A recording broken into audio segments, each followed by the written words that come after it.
Ranger Hill, my name is Nico LaHood. I'm one of the lawyers that's representing Mr. Gonzales. You've testified before? Yes. Okay. So you understand cross-examination? Yes. Okay. And so I'm going to ask you questions, leading questions, some open-ended questions, but the rules allow that. And I'm gonna ask you specific questions, okay? Okay. And I'm going to push back on you a little bit, but I want to give you a heads up. Okay. Okay? I'm not trying to be disrespectful, and I'm not attacking your character, but I'm going to attack your opinions and your perceptions, okay? Yes. And if you don't understand my question, you just tell me, Nico, just repeat that, or I don't understand that, and I'm happy to do that, okay? Yes. What did you review and prepare in preparation for your testimony today? I reviewed the critical videos that I used to prepare the synchronization.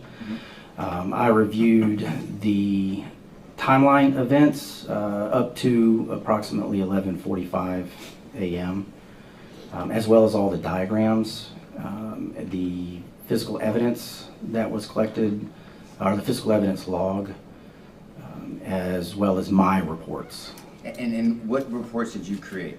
Like individual reports from your earlier investigation? Yes, yes. And did you, I think I showed it to you earlier, you created Department of Public Safety Intelligence and Counterterrorism Critical Event Timeline? There was an analytical team that I was a part of, and we compiled that timeline. Yes. Right. When you say we, how many people? You and how many? The team started out initially with 7, and then towards the end there were 3. And you were one of the 3? Correct. Okay. And do you have a copy of this critical timeline in front of you? Yes. Okay, good. So if I refer you to pages, I don't have to walk up every time. Can you have it ready, please? If you can refer me to times. Yes, sir. I don't have the page numbers. Well, they're on the bottom, right? TR? They're not on my copy. I don't have the page numbers, but the times will direct. Fair enough. But then I will, may I look at your copy really quick? Sure. You can keep it there. I'll go to you. Just want to make sure we're on the same page. Don't use the pages. Okay.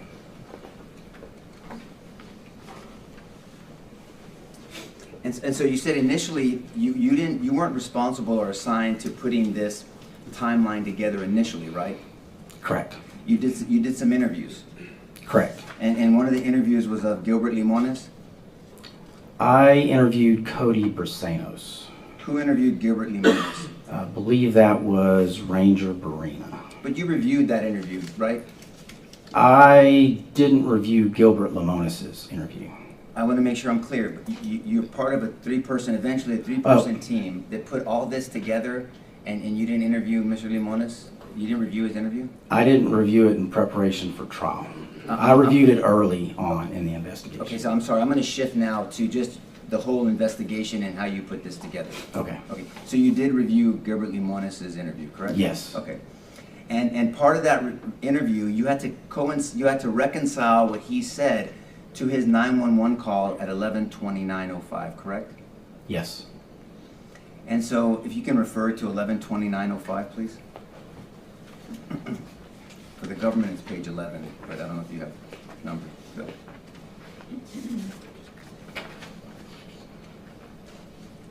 Yes, I have it. Okay. Now the 11:29:05. Do you see Gilbert Limones called 911? Yes. Okay, so I just want to make sure we're on the same page since Yes. we didn't have the page numbers. And you can see in third paragraph, he says a lot of information to dispatch. Would you agree? Yes. And he says that there's someone shooting at the school, specifically. Third paragraph. Hurry, hurry. Oh, yes. He's shooting at the school, not around the school. He's shooting at the school. And as you know, as a ranger and an investigator, at means something different, right? You have to take it into context. Okay, well, if I say I'm looking at you, does that mean I'm looking at Bill, Mr. Turner? It's possible. I can be looking at you and focused on you. I'm not talking about peripheral. I can look at you and I don't have cross eyes. I'm not looking. I can look at you and look at Mr. Turner at the same time.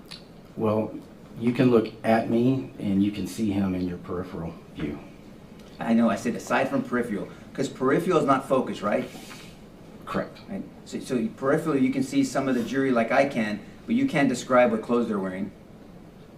Now you just turned your head. Now from your peripheral, can you describe clothes on the jury? I could not. You cannot. So I cannot look at you and look at Mr. Turner at the same time. Would you agree? I can speak for myself on that. Okay. Will you look at Mr. Turner? Look at Mr. Turner, please. Can you see me in peripheral? I can. How many fingers I'm holding up? I cannot tell. Okay. So you cannot look at Mr. Turner and look at me at the same time, right? I cannot. Okay. That's all I was saying. Wasn't a trick question. And so when Mr. Limones, because you investigated this situation, he said the shooter is shooting, this person is shooting at the school, the vast majority of us, maybe not you, would think that those bullets are going to the direction of the school. Is that a fair statement? I would say that they were going towards the school. What's the difference between towards and at to you? Well, in your definition, at is directly. I would, based on the context of Mr. Limones' 911 call, would interpret what he said is that the shooter is shooting towards the direction or in the direction of the school. Maybe not necessarily at the brick or a particular point. If someone was pointing a gun at you versus towards you, would you feel any less safe or more in danger? I would feel equally in danger. Me too. But what we know though is that Mr. Limones said that to 911 early on, 11:29:05, and we know that the shooter entered the building. You said 11:32:59. Do you remember testifying to that? When he entered the west door. Yes, sir. It's really 11:32:58. Approximately 11:30. Yeah, and what does your timeline say? so it's 11:32:58 with some milliseconds, and it rounds up. So it's an approximate. Well, but in your timeline, it doesn't say 11:32:59, right?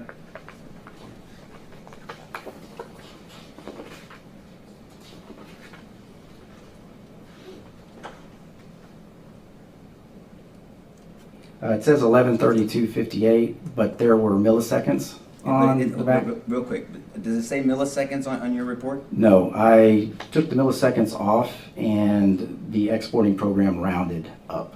But you testified to this jury, and it's a second, but it matters because time is of the essence. That's been the theme for this jury. So, but your report, your timeline says 11:32:58, correct? Correct. Okay, but you testified to this jury was 59. I testified it was approximately. Okay, but if anybody's looking at your timeline, it says 11:32:58. Correct. Okay, so but we'll go back to 11:29:05. So 11:29:05 is almost 4 minutes before the shooter even enters the building, right? Almost, since we're approximating. Approximately. Let's yes. approximate together. Okay, so at 11:29:05, Mr. Limones is telling a dispatcher that there's an individual shooting at the school, correct? Correct. He also said he jumped into the schoolyard, so now he's shooting at the school, and now he's on the school property, correct? Yes. And then he says he's running toward the school, right? Yes. And does it give a description of what he's wearing?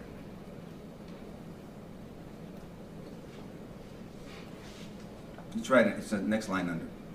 Which line are you referring to, sir? I referenced he's running towards the school, right in the middle, and then right underneath it, it says he's wearing black, correct? Correct. Correct. Yes, he's wearing black.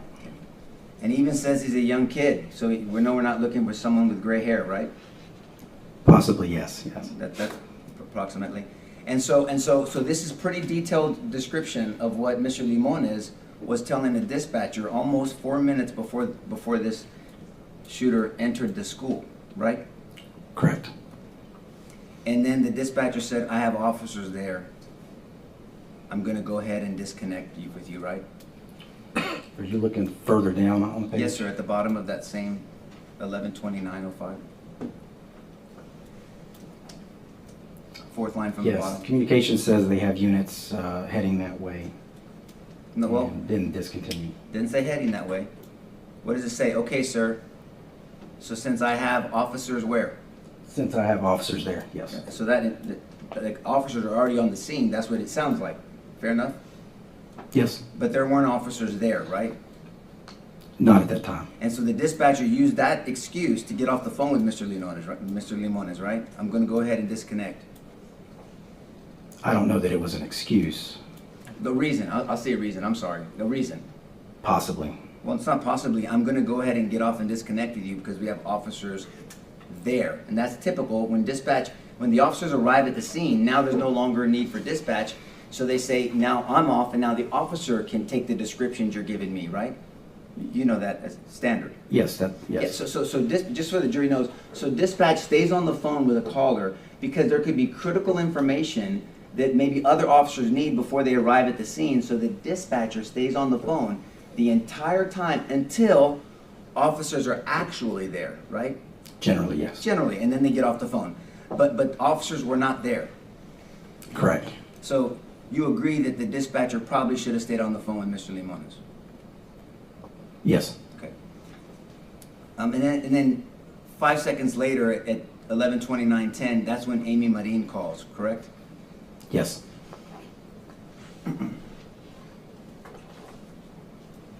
Now, did anybody interview Claudia Perez, who worked at the funeral home also? I did. Okay. And you know that Claudia Perez, during the interview, told you that the shooter squatted down between vehicles, correct? I do recall her saying something like that. And you also recall that Mr. Limones said that the shooter squatted down between vehicles at one point as well, during his interview. He didn't say it during the 911, but during his interview. It's been 3 years since I reviewed his interview, so I don't recall the specifics of what he said. He testified to the jury. All I'm saying is that's consistent with what Claudia told you. Ms. Bettis told you. Okay. Is that consistent if he said that?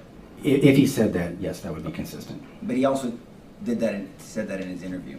And so I want to talk, because I'm going to go down your timeline and then reconcile it with your testimony, okay? So I'm going to I will look at my notes and then I'm going to go to the timeline, so Okay. we'll go from there.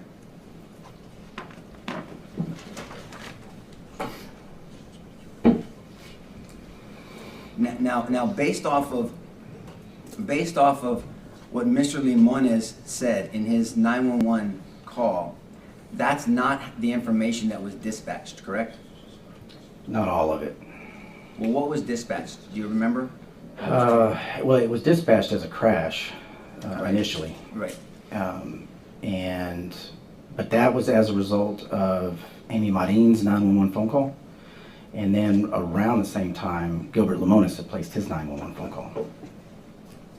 I'm saying the specifics. The specifics of what Mr. Limones notified dispatch on at 11:29:05, wearing black, shooting at the school, running towards the school, all those important critical details were not dispatched to law enforcement, correct? Not at that particular time. That's what I'm saying, but that's pretty important. If you would agree with this statement, right? If somebody's calling in saying, right now, there is someone shooting at a school, and they're running towards the school, and there's a description of this individual, so officers can know what to look for, that is critical, and time is of the essence in order to save lives. You agree with that, right? Yes. And that wasn't done. Fair statement? Not at 11:29:05, which was the beginning of Mr. Limones' 911 phone call. Obviously, the transcription here, Yes, sir. to get every sentence, we don't have each second. And so it starts with the phone call. I do know that approximately 30 seconds after that, I do believe Uvalde Communications did relay information about a person with a gun. Yeah, but not the specifics that I went over with you, right? I remember they're saying that they're with a gun initially, and then eventually wearing black clothing. But eventually gets people killed, right? It depends on the passage of time, how much I time know has that. passed. Eventually can potentially get people killed, right? If you wait and eventually relay important critical information, it could get people killed in a situation like this. It's possible depending on how much time passes by. I understand. I'm giving you a general question. That's why I said eventually. It's possible. And so let's go back to our timeline, or your timeline. And just before we get back to the timeline, you just compared an Apple phone to the funeral home, and you just, I mean, like right now my phone says 11:45. We just assume that Apple's correct, right? The way that Apple does their time synchronization is very accurate. That was initially the way I approached the synchronization, but I did use another synchronization method to help narrow down or tighten the time. I'm just saying, but this is how you started, with an Apple phone, and then just kind of comparing it to what you saw on cameras, right? And by At the very beginning, yes. sir. And so let's go back to your, at 11:29:32, that's when you notify, you notate that there's the shots fired at Gilbert Limones, correct? And Cody. And possibly Albert Vargas. Because he was the person that was in the residence that came out as well. Correct. And you say possibly because did anybody interview him? I believe he might have been interviewed, but I do not know that. It didn't make your timeline though. His interview didn't. I got it. Or nothing about his interview. But even before this though, the shooter had already tried to murder his grandma, right? Correct. And he shot his grandma in the face. Yes. And the person responsible for all this damage and heartache is dead. It's that same guy that tried to murder his grandma, right? Yes. And so at back to our timeline, at 11:29:36, communication dispatches an officer, Randy Hill. Correct? Yes. And so he was specifically asked to go to route, right? To go to the incident. And he says, please be advised, shots fired. Right? Yes. Not shot fired at a school, correct? Correct. Not suspect wearing black. Correct. Not suspect running towards that same school. Correct. Okay. And that would have been critical, you already said, right, for Officer Hill to know that information, right? It would be important information, yes. We're gonna get there. I might as well do it now, just because I want to have context, because you testified to something specifically that I notated, and I want to talk about it. Then we'll come back to the timeline. You said that I believe you testified that Officer Hill arrived at the scene at 11:33:32. Do you recall that? It would be approximately 11:33:16, 17. Is that on your timeline? That is not on the timeline. Yeah. And that's you making. Why is it not on your timeline? After I had submitted this investigative packet, I was reviewing the Rob Channel 4 video and was able to narrow down the time that Officer Hill arrived at the intersection of Old Carrizo and Geraldine. We'll talk about why he went to the intersection of Old Carrizo's in a second, but he didn't report in. He didn't call in when he got on the scene, right? I don't believe he did. Did you tell the state when you narrowed down when Officer Hill showed up at the scene? Because it's not on your critical timeline. Yes, I did. When did you tell the state that information? We've been talking about it probably for we had a meeting 2 months ago. Was that the first time you told the state this new information that's not on your timeline, 2 months ago? Officer Randy Hill was not, he wasn't, he was a person that showed up at the scene. Yes, sir.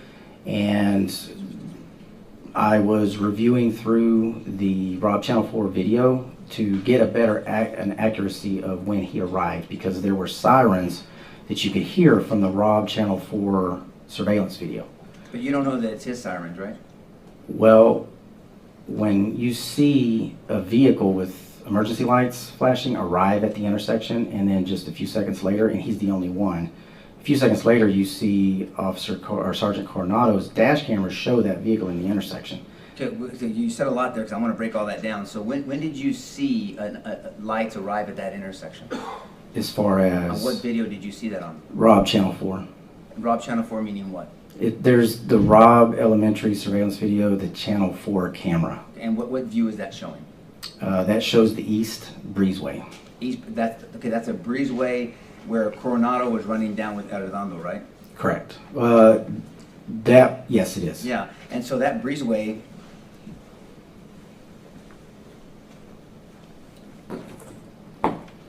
you're talking about this breezeway, right? Well, then that's not where they ran down. They ran down over here. They actually came from this location I'm talking and about. ran down. No, there's the video camera's going to be up here. Okay, so you're saying well, Coronado and Arredondo ran down this way. You're saying that they parked up here? Yes, and they also ran down this. Yes, sir. They ran, this is the bridge that I was talking about. So you're saying, and so where was Hill parked? So Hill's dispatched to this incident, and he parks over here? Yes. Okay. And so on your timeline, it shows at 11:33:22 that he is standing by his car, right? Correct. He's not acting. Hill, he's not doing anything. He's standing by his car. He's exiting his car. He had just arrived at that intersection. Well, you're assuming that, right? Oh, I know when he arrived. Well, you weren't there. I can see it on the Rob Channel 4 Okay, video. but what I'm saying is, but let's go step by step. At 11:33:22, when Coronado, because the jury's seen this, when Coronado's driving, and we'll talk about why he went around, you see him standing there. He's not exiting. There's 4 legs. It looks like there's 4 legs by his vehicle, right? He could have been standing momentarily. Well, that's what I was asking you initially. At 11:33:22, your timeline says that he is standing by his vehicle, right? Correct. Later on, what made you focus on Hill to go back and look and to correct this new information that you told the government 2 months ago? The sounds of the sirens that were captured on the Rob Channel 4 video that was in the breezeway on the east side of the school were very loud. They were louder from that microphone than what the sounds of the sirens that would have come from Officer Mendoza's, Officer Saucedo's, and Sergeant Coronado's vehicles as they were pulling up to the intersection of South Grove and Geraldine. I was curious if I could find out where those louder sirens that were captured on the Rob Channel 4 camera, where they were coming from. And I knew that Randy Hill and Justin Mendoza had arrived at that intersection. Okay, and you said a lot, and I want to dissect it all, right? Did you tell the government that his arrival was not on your timeline? I don't recall us having that conversation. But you told them that there's new information. You said, what conversation were you having about this then? Because what did you tell them 2 months ago? I'm really trying to get a feel for that. Well, it's not new information because the video had been existing the entire time. Well, this is a They critical. delivered to the defense 2 years ago. Well, hold on. Well, that's, They've had the video for over 2 Okay, years. that's not an objection, let's proceed. yeah, I mean, figure it out, I guess, right? So this is a critical event timeline. What does critical mean to you? A critical event, What I didn't ask that. What does it mean to you? Give me a definition, please. a very important event. Very important event. So everything in this timeline is important. At the time the timeline was created, yes. That wasn't my question. Everything in this timeline is important, just in general, right? Objection, that's been asked and answered. I'm not even going to respond, Judge. So everything in this timeline is important, right? Yes, Okay. and specifically at the time the timeline was created. And so in your important timeline, you notated that Officer Hill was dispatched to an incident where he was advised shots were fired at the school, right? Yes, And that was at 11:29:36. yes, Almost 3 minutes before the shooter enters the building. Are you talking about from 11:29:36? To 11:32:58. Approximately. So it's a little bit more than 3 minutes, right? It's a little bit more than 3 minutes. I was rounding down, right? Approximately, yes. And so instead of going to the school, Officer Hill goes to a corner. My understanding when I looked up the... Listen to my question, please. You can answer. I'm going to let you talk. I've let you talk a lot. But my question was, after being dispatched to a school, and a school where there were shots fired, he goes to a corner. Yes or no? He goes to a corner of 715 Old Carrizo Road. Yes. And that's a corner. Correct. And he was standing at that corner. Momentarily, yes. Well, you know he enters through the east door at 11:54:58, right? Yes. So he doesn't enter the building. He's dispatched before, more than 3 minutes before this animal enters the school. But doesn't enter the building for almost 25 minutes later? That's correct. Let's go back to our timeline. So now we're back in our timeline, and so you looked at the scene, and we're going to go through your opinion of your animation, because that animation is just your opinion, right, based off what you looked at? It's not my opinion. From a time perspective, it's based on the data that I observed. Well, you know I'm going to ask you questions about where you placed the shooter at different times, right? Correct. Okay, so the animation is not, you're not looking at a video, superimposing the video onto your animation. You're making educated guesses. It's your opinion, right? As far as what part of the video? The whole thing is your opinion, based off information. I'm not saying you're making it up. It's based off your information, right? The animation is not my opinion. I have no opinion. Well, you can have an opinion of how close someone is, right? You had an opinion on what at versus towards is. That you had an opinion about that, right? And you asked me my opinion. That was my question. You had an opinion about what at versus towards is, correct? I do, yes. Okay, so all I'm saying is you have an opinion based off what the evidence shows, right? The animation itself was derived from the data that... Based off of your opinion, Not based on my opinion. Okay. Based on investigative analysis. which is based off your opinion. Objection, asked and answered 3 No, times. Judge, he's being tricky, and I'm trying to ask him specific questions. 3 times, Your Honor. All right. I know they don't like the answer, Judge. I'll overrule the objection. I'll sustain the objection to the sidebar, which wasn't made, and let's proceed. Okay, so I'm gonna ask specific questions. You can say no. You don't have to, if you want to banter with me, I'm happy to do that too. But just say no then, okay? Is that Okay. fair? Okay. So this is based on, this is your rendition. The government asked you, it was your rendition. This is your rendition, the animation that we're gonna get to, right? Yes. Okay. So when we look at the open field and we see the shooter get out of his vehicle, because he's already shot towards or up at Mr. Limones and Mr. Briseño, correct? And possibly Mr. Vargas. Possibly, but you didn't review his interview, right? I don't know that he was interviewed. I cannot recall. He may have had important information on whether the shooter was shooting towards the school, right, and running towards the school. That would have been important. It would have been critical. Yes. Okay, but it's not in here. Correct. Okay. And so while he's walking down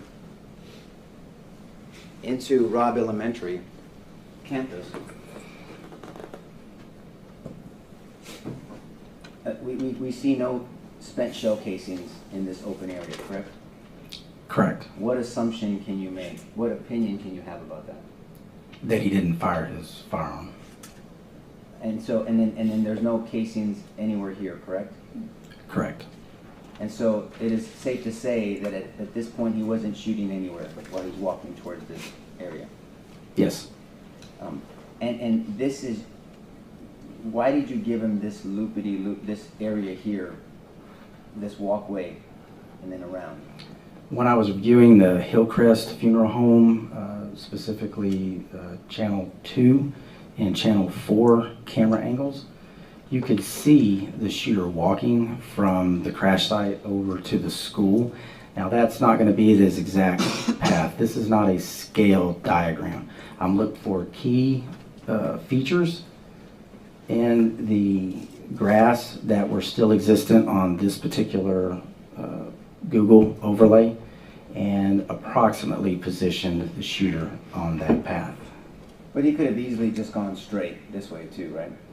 It did not appear, looking at the Hillcrest video, that he went straight. And appear means your perception, My perception was that he didn't walk straight. your opinion.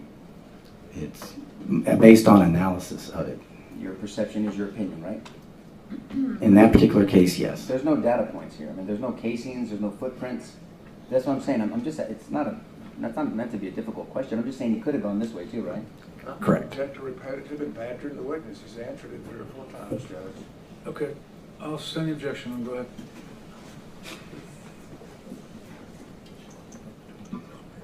Did you put in your animation that he was hiding between 2 cars? He did walk between 2 cars. Did you put that in your animation? Yes. Okay, we'll look at that. But you didn't put that he squatted down and hid between them, right? That I could not verify if he actually squatted down and hid. I do know that he walked in between 2 vehicles. Well, you knew that Mr. Limones said he couldn't be seen, right? Yes. You knew that Claudia Perez said he couldn't be seen and he was hiding between 2 cars? Yes. Okay.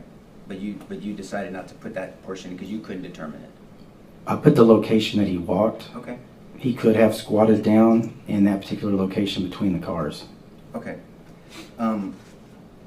You talked about some, we're going to get to that defect in the corner because I want to go systematically. The way the government asked you questions bases the timeline, so I'm going to try to, if I jump a little bit, bear with me, I'll try to signpost where I'm going, okay? So you know where I'm at. He asked you about room 102, 104, 103, and the defects there versus the shell casings, right? Remember that? And then he talked about a defect on that wing, that E wing, room 24, I believe it was? Yes. Okay. You don't know how the shooter shot the weapon, right? I'm not going to belabor this issue. I'm just trying to make a point. You don't know if he held it up on his shoulder or his hip.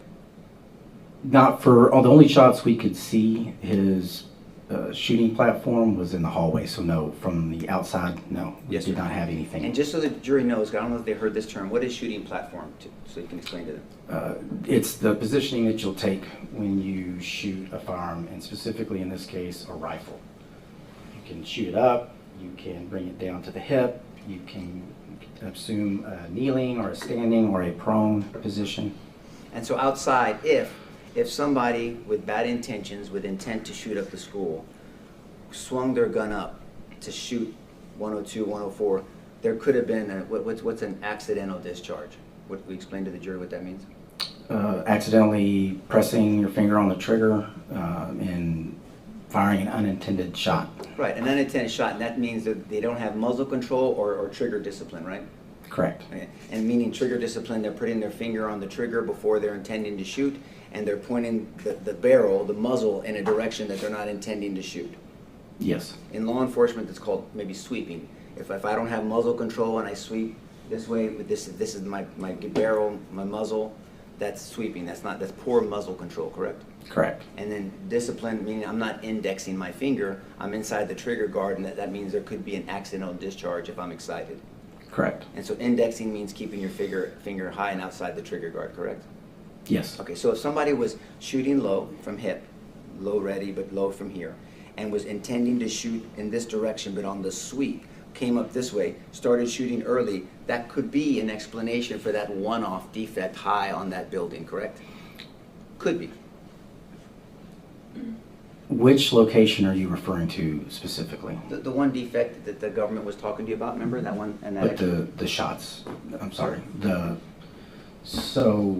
there's one defect high on this building? yes, I remember that one. Now, the 102 shots for the cartridge casings that were there were the same amount of defects in the window. Yeah, no, I'm not talking about that. I'm saying if somebody walks up Yes. here intending to shoot this and I'm not going to go through it again, and has poor muzzle control, bad, trigger discipline, puts his finger in accident, this could be a one-off as he's trying to swing it this way to shoot this building up. It's possible. Possible, right? Yes. But if somebody was on that side of the building claiming that shooter was shooting at them multiple times, what would you expect to see on the southeast and the south side of that building? What would you expect to see? If they were shooting at them multiple times? Yes, sir. Yes, sir. Depending on how they were holding the rifle. If they were using a good shooting platform or holding the rifle properly, I would expect to see projectile defects in the structures. Right, those defects meaning kind of marks, effects from the actual cartridge projectile coming out, right? Correct. Okay. And there was none, other than that one off high up, there was no other defects on those buildings that you saw? Not that we found. Yes, sir. Well, it's not that you didn't find them, they just weren't on the buildings, right? Correct. I mean, it's not like they were on the buildings, but you passed them In up. those particular areas, no. Now, if the round would have gone high and over the school and landed in somebody's backyard, we weren't able to, Yes, sir. to know that.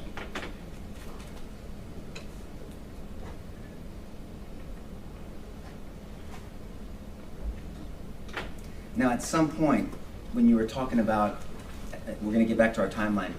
At some point in this incident, you had talked about some of these windows had been broken out because law enforcement were helping children get out of the rooms, right?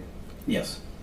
You're aware now that Adrian was one of those officers that was helping children get out of those buildings, right? Yes. That building. So let's get back to so the first dispatch to Officer Hall is at 11:29:36, correct? Hill. Did I say Hall? I'm sorry, Hill. Yes. Okay. He goes to a corner and does not go to the school, correct? Not as soon as he gets to the intersection, but he does form up with another group of officers. Yeah, but he's not going to the gunfire, right? It's a few seconds from what I recall from when they arrived to when they actually started making their movements towards the school. Did it take him it took him 25 minutes to get into that school? That's through the east door.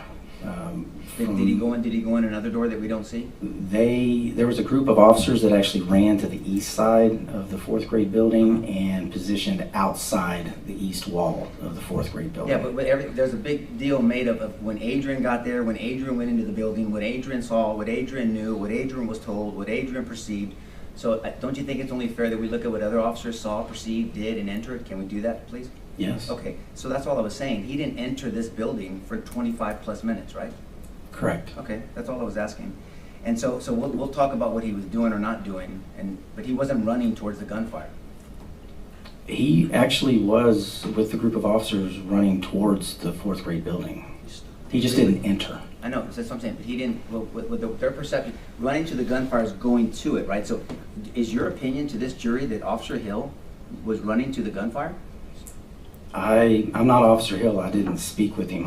I don't know what he was running towards. I just know that he was running towards the fourth grade building with other officers. So then it's your opinion that Adrian not only drove towards the gunfire, he also made it into the building and he ran to the gunfire too then, based off your analysis, right? I'm sorry, you said about Mr. Gonzales, he drove to the gunfire? Do you agree that Mr. Gonzales drove into the gunfire, correct? Correct. Okay, and he actually went to the gunfire because he made it into the building. Yes, eventually, yes, he did. Well, way more than 25, 30 minutes before Hill did, right? Yes. Okay, that's all I was asking.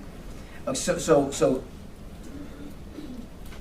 at some point, and there still hasn't been an accurate communication of what Mr. Limones had told the dispatcher back when he called at 11:29:05, right? It still has not been, no one knew exactly all those details, right? For that first dispatch? Yes, sir, Is that what at you're referring to? 11:29:05. That's going to be Gilbert Limones' 911 phone call? Yes, sir. And which radio communication are you referring to? I'm just in saying, general? nobody had that information at that point. No one had, let's be specific. Since they asked you about when Adrian showed up, Adrian parks his car at 11:31:55, correct? Approximately. Approximately. He didn't have the information that Mr. Limones was telling the dispatcher, correct? At that point,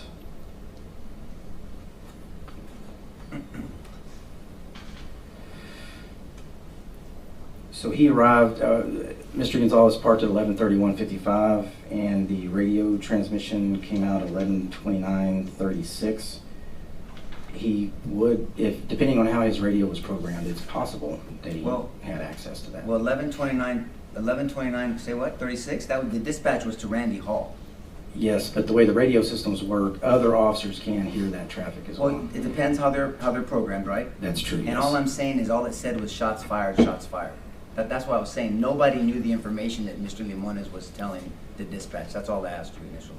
Not the detail of it. That's what I mean. So when Adrian's included in everybody, right? Nobody, right? Adrian is included in all the other officers. Can we treat him like the other officers? Yes. Okay.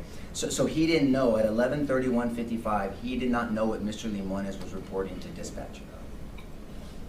Not the details, but he may very well have heard this radio transmission. I understand. I'm talking about specific details, right? I'm not Mr. Gonzales. I don't know what he heard. Based off the radio transmission, I'm saying.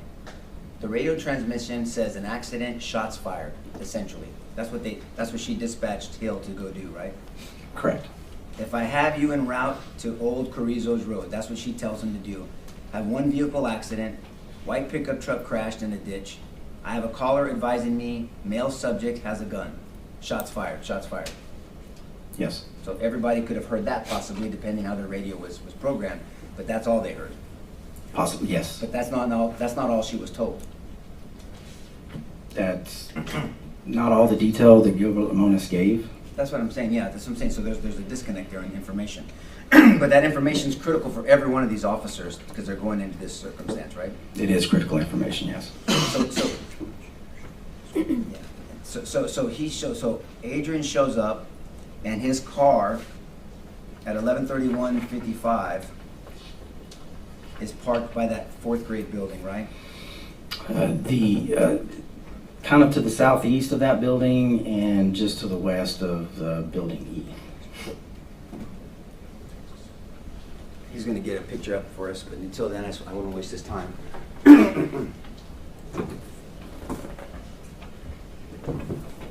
you can use your pointer. Are you okay with that? Yes, sir, absolutely. Roughly about that location right there. And we'll get the actual picture.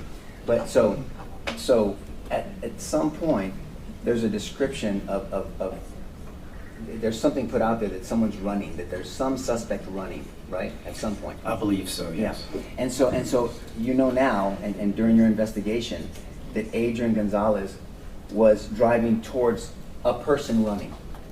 Yes. And so potential information he could have had is there's an accident, there's someone running towards the school, there's a gun, and there's shots fired. And Adrian Gonzales doesn't stop on a corner. He goes all the way into the school, right? Towards a person running. Yes. Officer Hill didn't do that, did he? As far as when? Well, I mean, when he first got to the scene, let's talk about both officers first getting to the scene. Mr. Gonzales, because they compared Saucedo to Gonzales, and I'm going to get there in a second. Let's compare Hill to Gonzales. They both have the same information. Gonzales drives into the scene towards someone running that he thought could have a gun. Hill stops on a corner, right? In general, basically. Momentarily, yes. Okay, momentarily. Okay, that's good. So can you see this over here? This is Yes. Defense Exhibit 8. And we see, I'm not sure, so Officer Hill's over here somewhere, right, at some point? Yes. Okay. And Adrian Gonzales is here, driving towards an individual that was running, that had a gun, that shots were fired out of school. He drives all the way in here, correct? He did drive towards that location, and there was somebody there, my understanding. Now, it ended up not being the shooter, but we're making assessments at the time, because what we have to do is analyze, as you said earlier, each individual officer's decision-making based off what they knew at the time, right? Yes. What they were dealing with. And so at the time, Officer Gonzales thinks that knows, or hears, he doesn't know for sure yet, that there was an accident initially, that there was someone with a gun, there were shots fired, and there was some type of running towards or at a school, roughly. Yes. Okay, and he goes towards that. He's acting. Would you agree that this is a person of action? He's driving to, I guess, what he perceives as somebody standing there, or if I recall correctly, has fallen down. Right. But they were running first. Remember, because you have to either walk or run before you can fall, right? Yes. And so well, this, not necessarily, but well, if Ms. Flores said she was running, she testified to this jury. You believe that I told you that? Yes. Okay, thank you for that. And so Mr. Gonzales is acting. You believe this is action, correct? it's action. Yes. Okay. And so once he gets there, I noticed not in your critical timeline, there's not a place that acknowledges what Melanie Flores told this jury. And what she told this jury, just so you know, is that she was with Adrian Flores dealing with this situation for 2 to 7 minutes. That's not in your timeline, right? When this timeline was created, it was just based upon the initial interviews, and I'm going off of what Melanie Flores' initial interview contained. Well, she only interviewed twice, right? I don't know for sure. I know there was something after the initial interview, but I was not a part of any of that. She's a critical part of their indictment. You understand that? Yes. Okay. And so you're telling me that you weren't asked to look at both of her interviews and incorporate that in this critical timeline?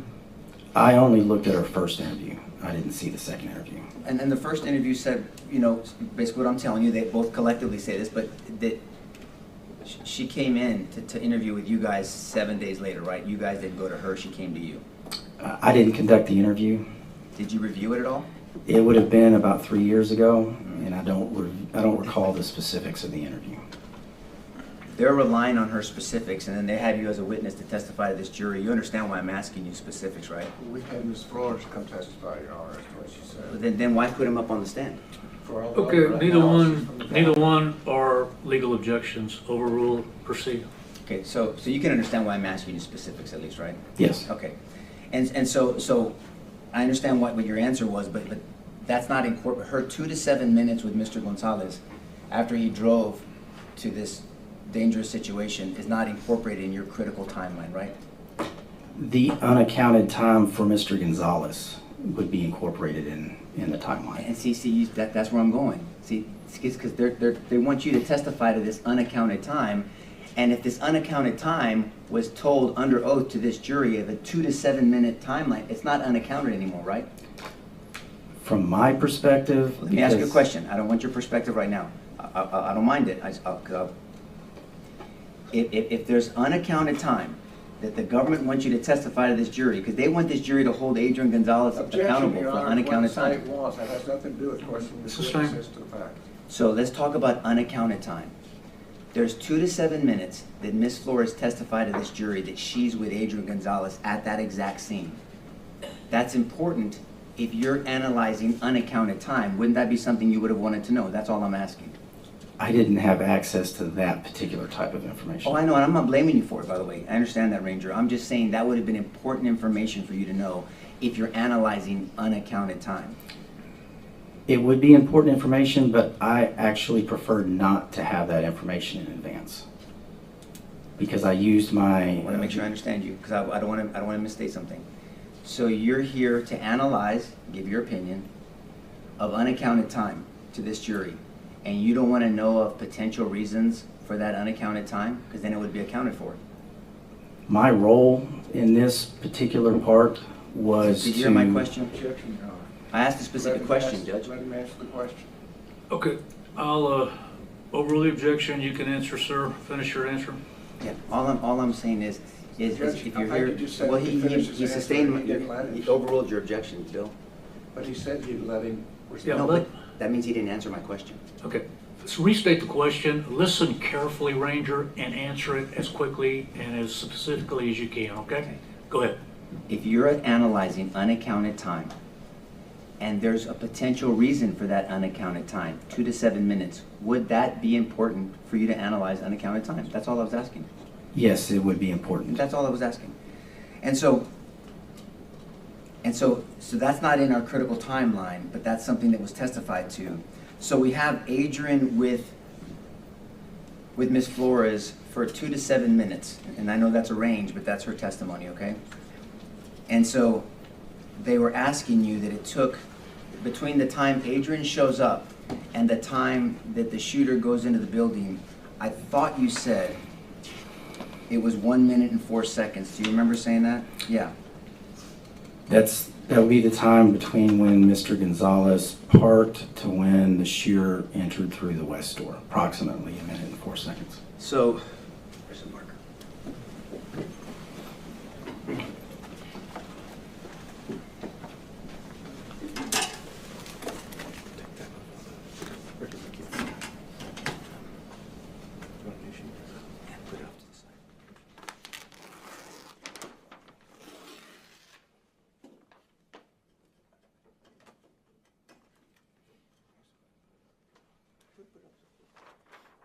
We're going to go over that in a second. These are some times based, and then I just took them from your critical timeline, by the way, so.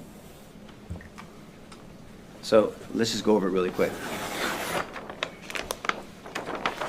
11:29:05, 911 call Limones, right? Yes. Okay. 11:29:36, it's not on here. Hill is dispatched to this location. Yes.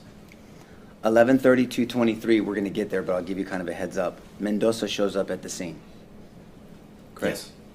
11:32:29, Saucedo shows up, correct? Yes. 11:33:32, Coronado shows up, right? Yes. 11:32:58, shooter enters the building. Yes. 58, I'm sorry, not 38, 58. 58, yes. And 11:32:59, it's going to be it's going to be critical in a second. Adrian says something over the radio about maybe where possibly the shooter could be. You want me to look it up? Yes, sir. If you didn't look at it yet, yes, please.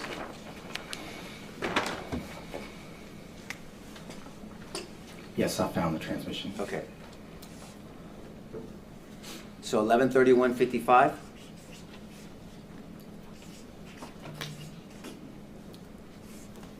Adrian parked. correct? Correct. And then now you know, but you didn't know it at the time, there's a 2 to 7 minute period where Adrian is dealing with gunfire, because he can hear it too. We're going to talk about that 14 seconds later. And he's dealing with a frantic individual in front of him, okay, right? Yes. Okay. And maybe you don't know this, but she testified that she's telling him south entrance, west side. I mean, there's a lot of things going on at that time, and that's understandable because she's under stress. Objection, that's a misstatement of evidence. She never told the officer the south entrance. Okay, ladies and gentlemen, what the lawyers say in their questions, as I've told you before, is not evidence. If your recollection of the evidence you heard differs, rely on your own recollection. Proceed. But now that you've reviewed her interviews, you know that the ranger and Mr. Garza here, their investigator, had to correct her and said the shooter did not enter through the south building. You know that she was corrected during one of her interviews, right? I wasn't aware of that. You weren't aware of that? Okay, well, I will represent you, and they're not going to correct me because she was corrected, okay? So 11:31:55, and you're saying 1 minute and 4 seconds later, the shooter enters the building, right? Yes. So if the shooter enters at 11:32:58, that's where you're getting the 1 minute and 4 seconds, right? Yes. And so this is what we're really talking about. We're talking about 1 minute and 4 seconds when somebody's claiming that Adrian shows up on the scene, dealing with everything, and the shooter's in the building, right? What about that time? Well, he shows up to the Correct. scene. He's dealing with someone frantic.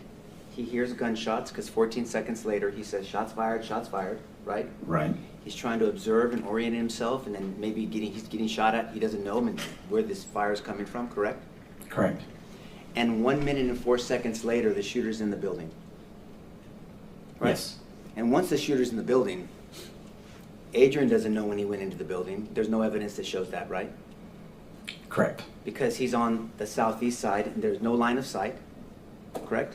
Correct. He had no idea that he had entered the building at 11:32:59, right? There was some radio transmission, I believe, by Sergeant Coronado saying that he may have made it inside the building, but That wasn't Coronado. there was somebody that had radio transmission. But it wasn't Coronado, right? I can't say for certain. But you just tried to tell the jury that it was Coronado, but it wasn't Coronado, right? There was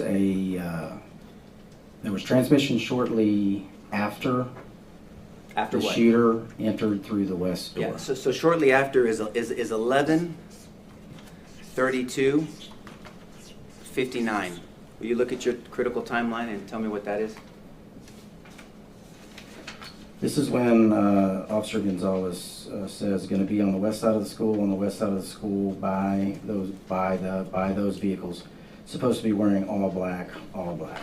What is supposed to mean to you? So when someone says supposed to be doing something, it indicates that they didn't see, they're being told something, so supposedly this is what's happening, right?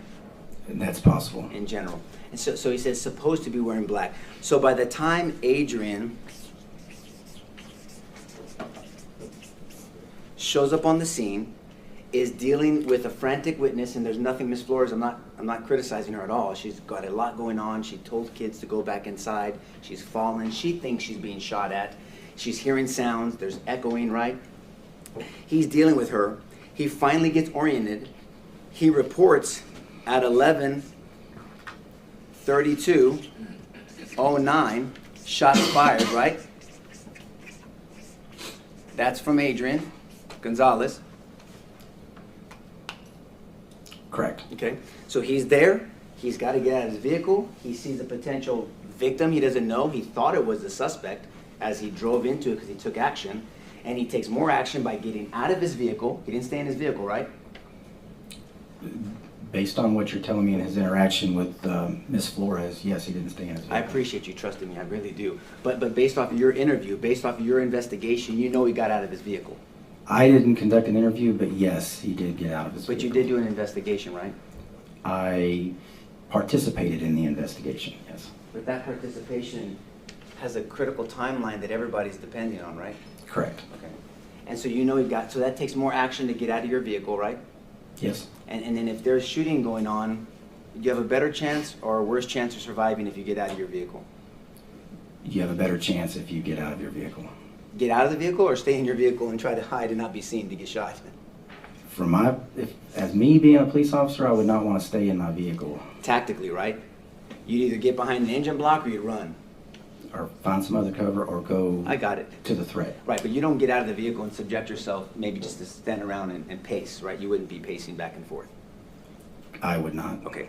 And so all I'm saying is he gets there, he says shots fired 14 seconds later because he hears them himself, right? And he wants to relay, part of your training is to communicate to other officers to let them know, hey, there's shots fired, heads up, right? Yes. Okay, and then between here and here, a minute, do you have a different color? Thank you. So from here to here is a minute and 4 seconds, right? From the 11:31:55 to the 11:32:59. 58. Yeah. 58. Yes. Right? That's a minute and 4 seconds. At 11:32:59, Adrian, after getting information from the witness, listening, because he never saw the shooter, but he's listening to things, he's giving an approximation, he's making educated guess to notify their officers, west side of the building, west side of the... Testifying, this is not asking a question, Your Honor. He's relaying information, Judge, I'm just trying to... Okay, You're saying what... go ahead and ask the question, please. Okay. He transmitted, I can say transmitted, Adrian transmitted information to everybody on the radio, correct? Yes. And part of that transmission is, he says, supposed to be wearing black, correct? Yes. And that was a second after the shooter had made it in the building, correct? Yes. And that's consistent with someone who has never seen this shooter. Would you agree with that? I would agree with that. Yeah, Yes. and so he obviously had no idea when this person entered the building. So he's relaying the information as soon as he's gathering it, he's relaying the information, correct? Yes. But the shooter's already in the building. At that time, yes. And the time that he shows up at the scene to the time the shooter gets into the building is 1 minute and 4 seconds, right? Through the west door, yes. Okay. And then once he makes it in that building, 20 seconds later, he's assaulting those children. Objection, misstatement of the facts, Your Honor. It was 45 seconds he testified to. Okay, let me, I'll make it real easy, Judge, if you Well, I need to repeat it. The objection is overruled. Rely on your own recollection, ladies and gentlemen. Proceed. Okay. Does someone have to enter a room to assault somebody with a weapon? No. Yeah, that's what I meant. So do you mind if I use an example, you and I are I'm shooting at you hypothetically? Please. Okay. If this is a door in front of you, and I'm standing outside that door, and I have a weapon, and I'll still aim down, and I'm shooting at you with this weapon through the door, am I assaulting you? Yes. So the assault happened 22 seconds later, right? You can look at your timeline. From the hallway, yes. Yes, sir. From when he enters the building at 11:32:58, in 20 more seconds, he goes down to 112 and he starts shooting that door. 22 seconds, I think it is. Do you want me to calculate that for you, or? Wait, no, you don't need to do it for me, but do it for the jury, please.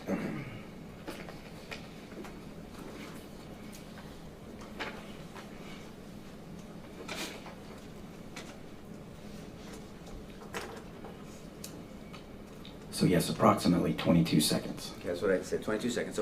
So 22 seconds later, he walks to 112 and just starts shooting through the door, so he's assaulting those children in those rooms.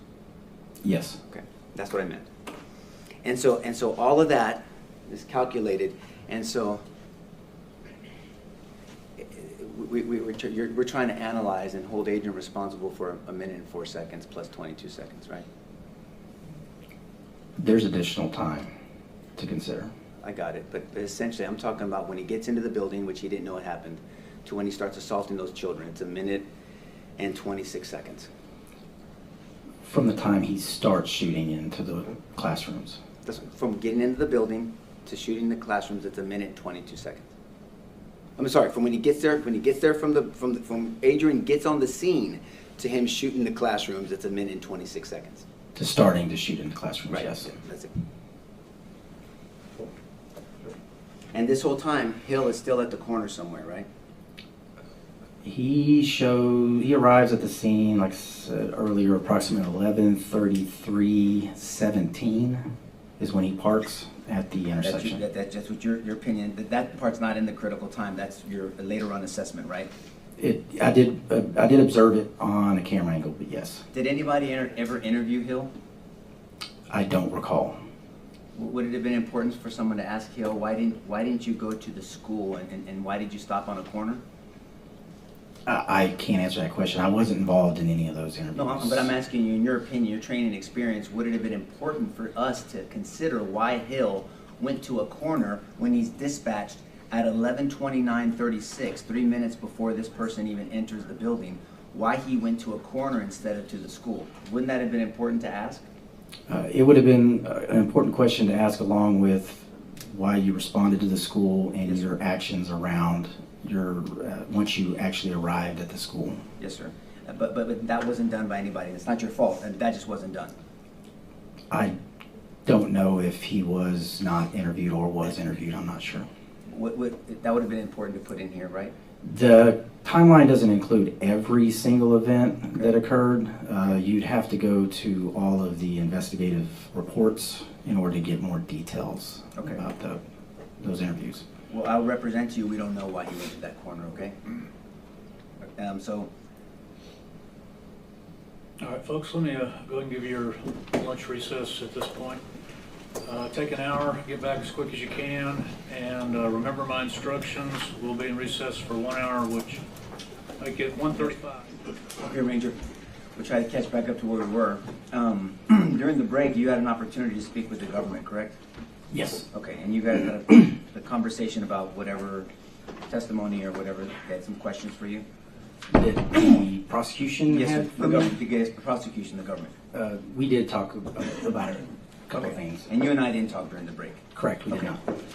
So getting back to our kind of trying to get back to our timeline, I think we talked about, just to kind of recap, we talked about Adrian showing up and parking.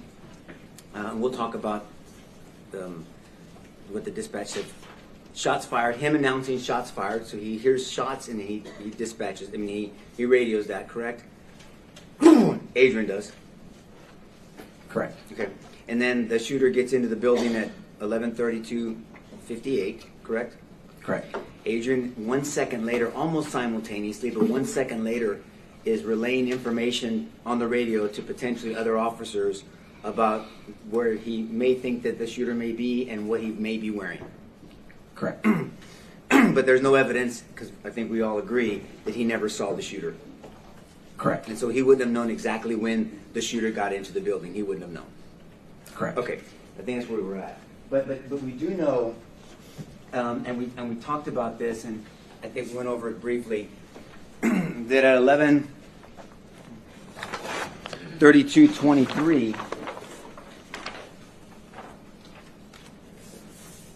Officer Mendoza shows up. Can you put that picture up, Jason?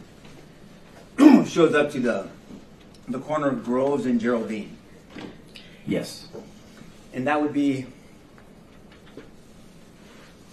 35 seconds roughly before the shooter enters the building. Approximately, roughly. Right, approximately.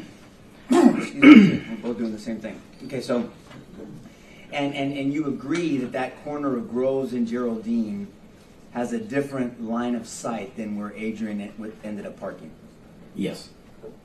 And when you mean by line of sight, the jury's heard this before, but just recap, it means that if somebody has view of somebody, so if I'm looking at the jury, I have view of the jury because I have line of sight of them, correct? Yes, an unobstructed view. That's a better way. Thank you for that. Unobstructed view. The jury just came out of the jury room. When they're in the jury room, we can't see them because there's something obstructing our line of sight. Yes. Okay. And so Adrian at no point had line of sight of the shooter. Outside or even inside, but outside especially. From the area where there's no visual or no video representation or evidence of where he was at, along the west wall, he would most likely, he would not have had a line of sight of the shooter. Yes, sir. But from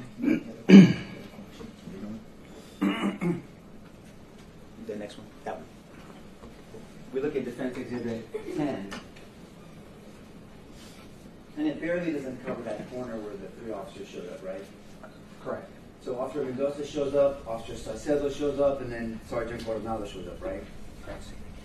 You would agree that those three officers, depending on cars and where the shooter was at specific times, has line of sight of the west side of the building.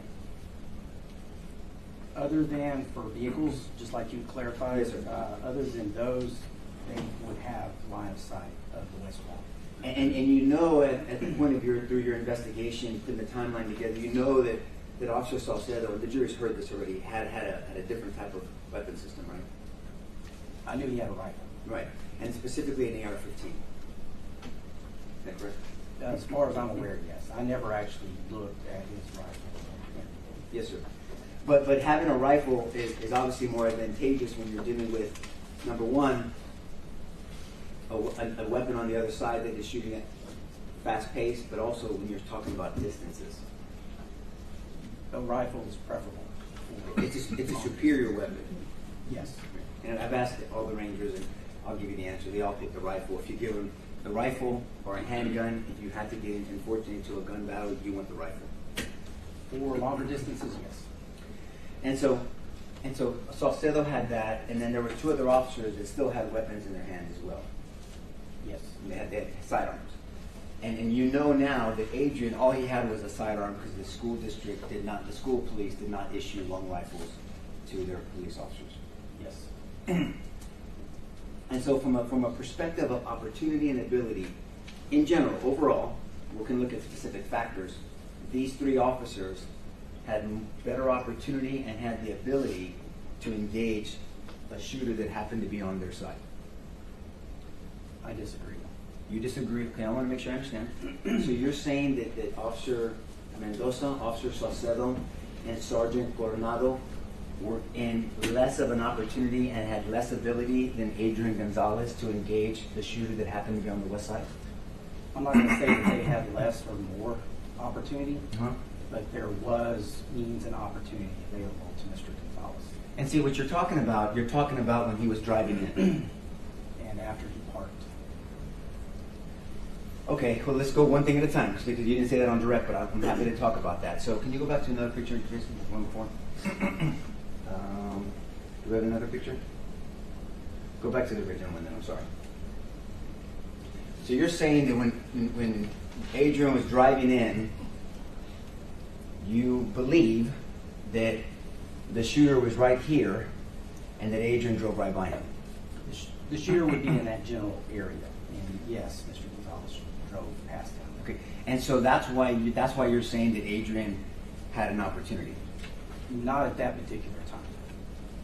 So you're saying that Adrian didn't have an opportunity when he was driving by. That's not the time you're talking about. There was an opportunity there, but it is possible that he was experiencing tunnel vision by focusing on Melody Flores, who was standing further up.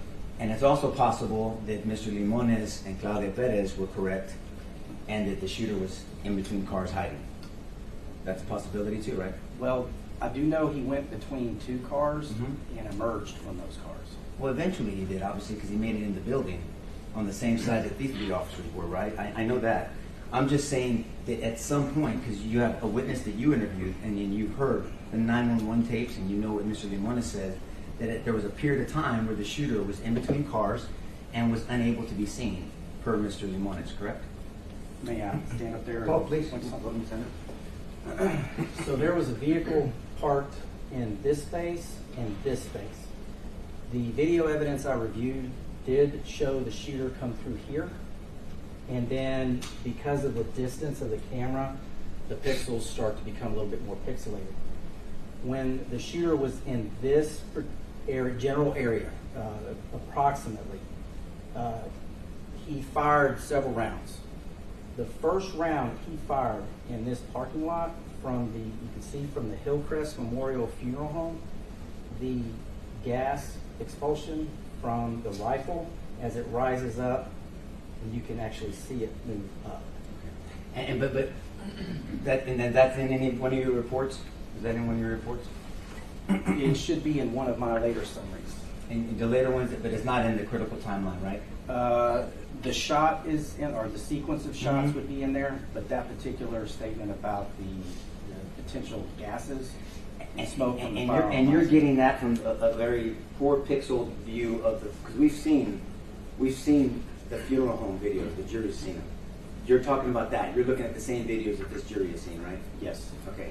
And that's not a direct angle. It's a very odd angle, and they're not focused on the parking lot of the school, correct? It's, the parking lot is captured in the angle. But I understand that. But the purpose of the funeral home putting up their camera wasn't so they can look at the parking lot of the school, right? I don't know what their purpose was. Some common sense. That they're probably focused on the security of their own establishment, right? I would say that was the most important, yes. Yeah, so that's what I'm saying. They're not focused on the school. You're picking up part of the school, but they're not focused on the school, right? Correct. Okay. And so that's what you're talking about, because we've seen that video where the shooter is walking calmly, and then you see him just get lost in between cars. He gets, I think you can tell that he's actually walking between these two cars, and then you lose sight. You cannot track the shooter here. Yeah, but see, you can't track him, but you automatically start curving up this way when you can't track him, right? I know the gunshots he fires from this general location.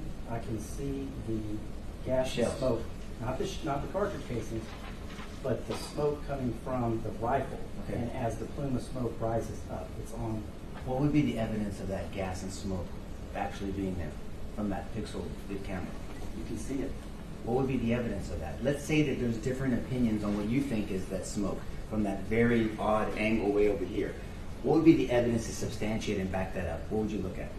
There was nothing else there that could have caused that plume of smoke. What evidence would you show? Would it be spent shell casings, right? I would show the video from Hillcrest, you know. Yeah, but it's in evidence. We can look at it again. I'm just saying, but the evidence to support that, there's shell casings here, right?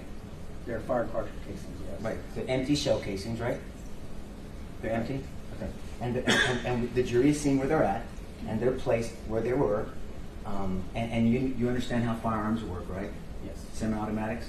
Yes. Whether it's a handgun or whether it's a rifle, it ejects to the right. To the right, slightly to the back. Okay, fair enough. But and depending on how you're holding, whether you're moving, what you're doing, there could be different factors on how far that projectile goes and where it ends up landing. But we can get an idea, correct? Correct. If somebody shoots a weapon, and it's assumed that I'm shooting a weapon this way, I'm not going to the shell doesn't just go, it doesn't drop straight down. Generally, no. Yeah, I mean it gets trajected. It's right ejection. Out to the right and slightly to the rear. I understand. Yes, sir. I understand that. But I mean, it's this way. It's not here. Correct. So when you follow spent shell casings, you know that you don't place the shooter where the shell casing is. Correct. Right. They're somewhere to the left of it. Yes. And depending, and there's people that have different opinions on that, whether it's 1 foot or up to 15 feet. But there's a huge range of where someone can be, right? I wouldn't say a huge range. Well- It's going to be within reason. Well, 2 to 15 feet on extreme sides. I would say closer to 10 feet max, Okay, in your opinion. in my experience. I understand, but there's other people with different experience that may say 15. So 10 to 15 at max, to be fair, and 2 to 4 to be minimal. Is that a range? Can we work with that? So if we have shell casings here, then in your opinion, 10 feet, other people's opinion could be 15, but for sure somewhere between 2 to 4, up to 15, 10 to 15 feet, the shooter is to the left. Yes, it also depends on the surface and whether Exactly. the cartridge casings land in grass Or cement. or on concrete. Yes, sir. Or pavement. Yes, sir. And we see that. There is some concrete there as well, right? Yeah, it's some type of a mixture. All I'm saying is there's a lot of factors is my point. Yes. Okay. And so that's what you're talking about, the opportunity, right? You're talking about seeing it. So I want to make sure I'm understanding this. You're saying that Adrian over here, I'm trying to recreate this. So Adrian over here, behind the building, parked over there, would see this puff of smoke, maybe, and could say, that's someone shooting, so I have a better opportunity than Sergeant Coronado, Officer Mendoza, and Officer Saucedo that have line of sight of this guy. I want to make sure I understand you. That's what you're telling this jury? Can I clarify something? Absolutely, sure. So the plume, can I stand up here? You may. So the plume of smoke that I observed on the surveillance camera around here, we're going to be with the first shot that the shooter fired when he arrived here.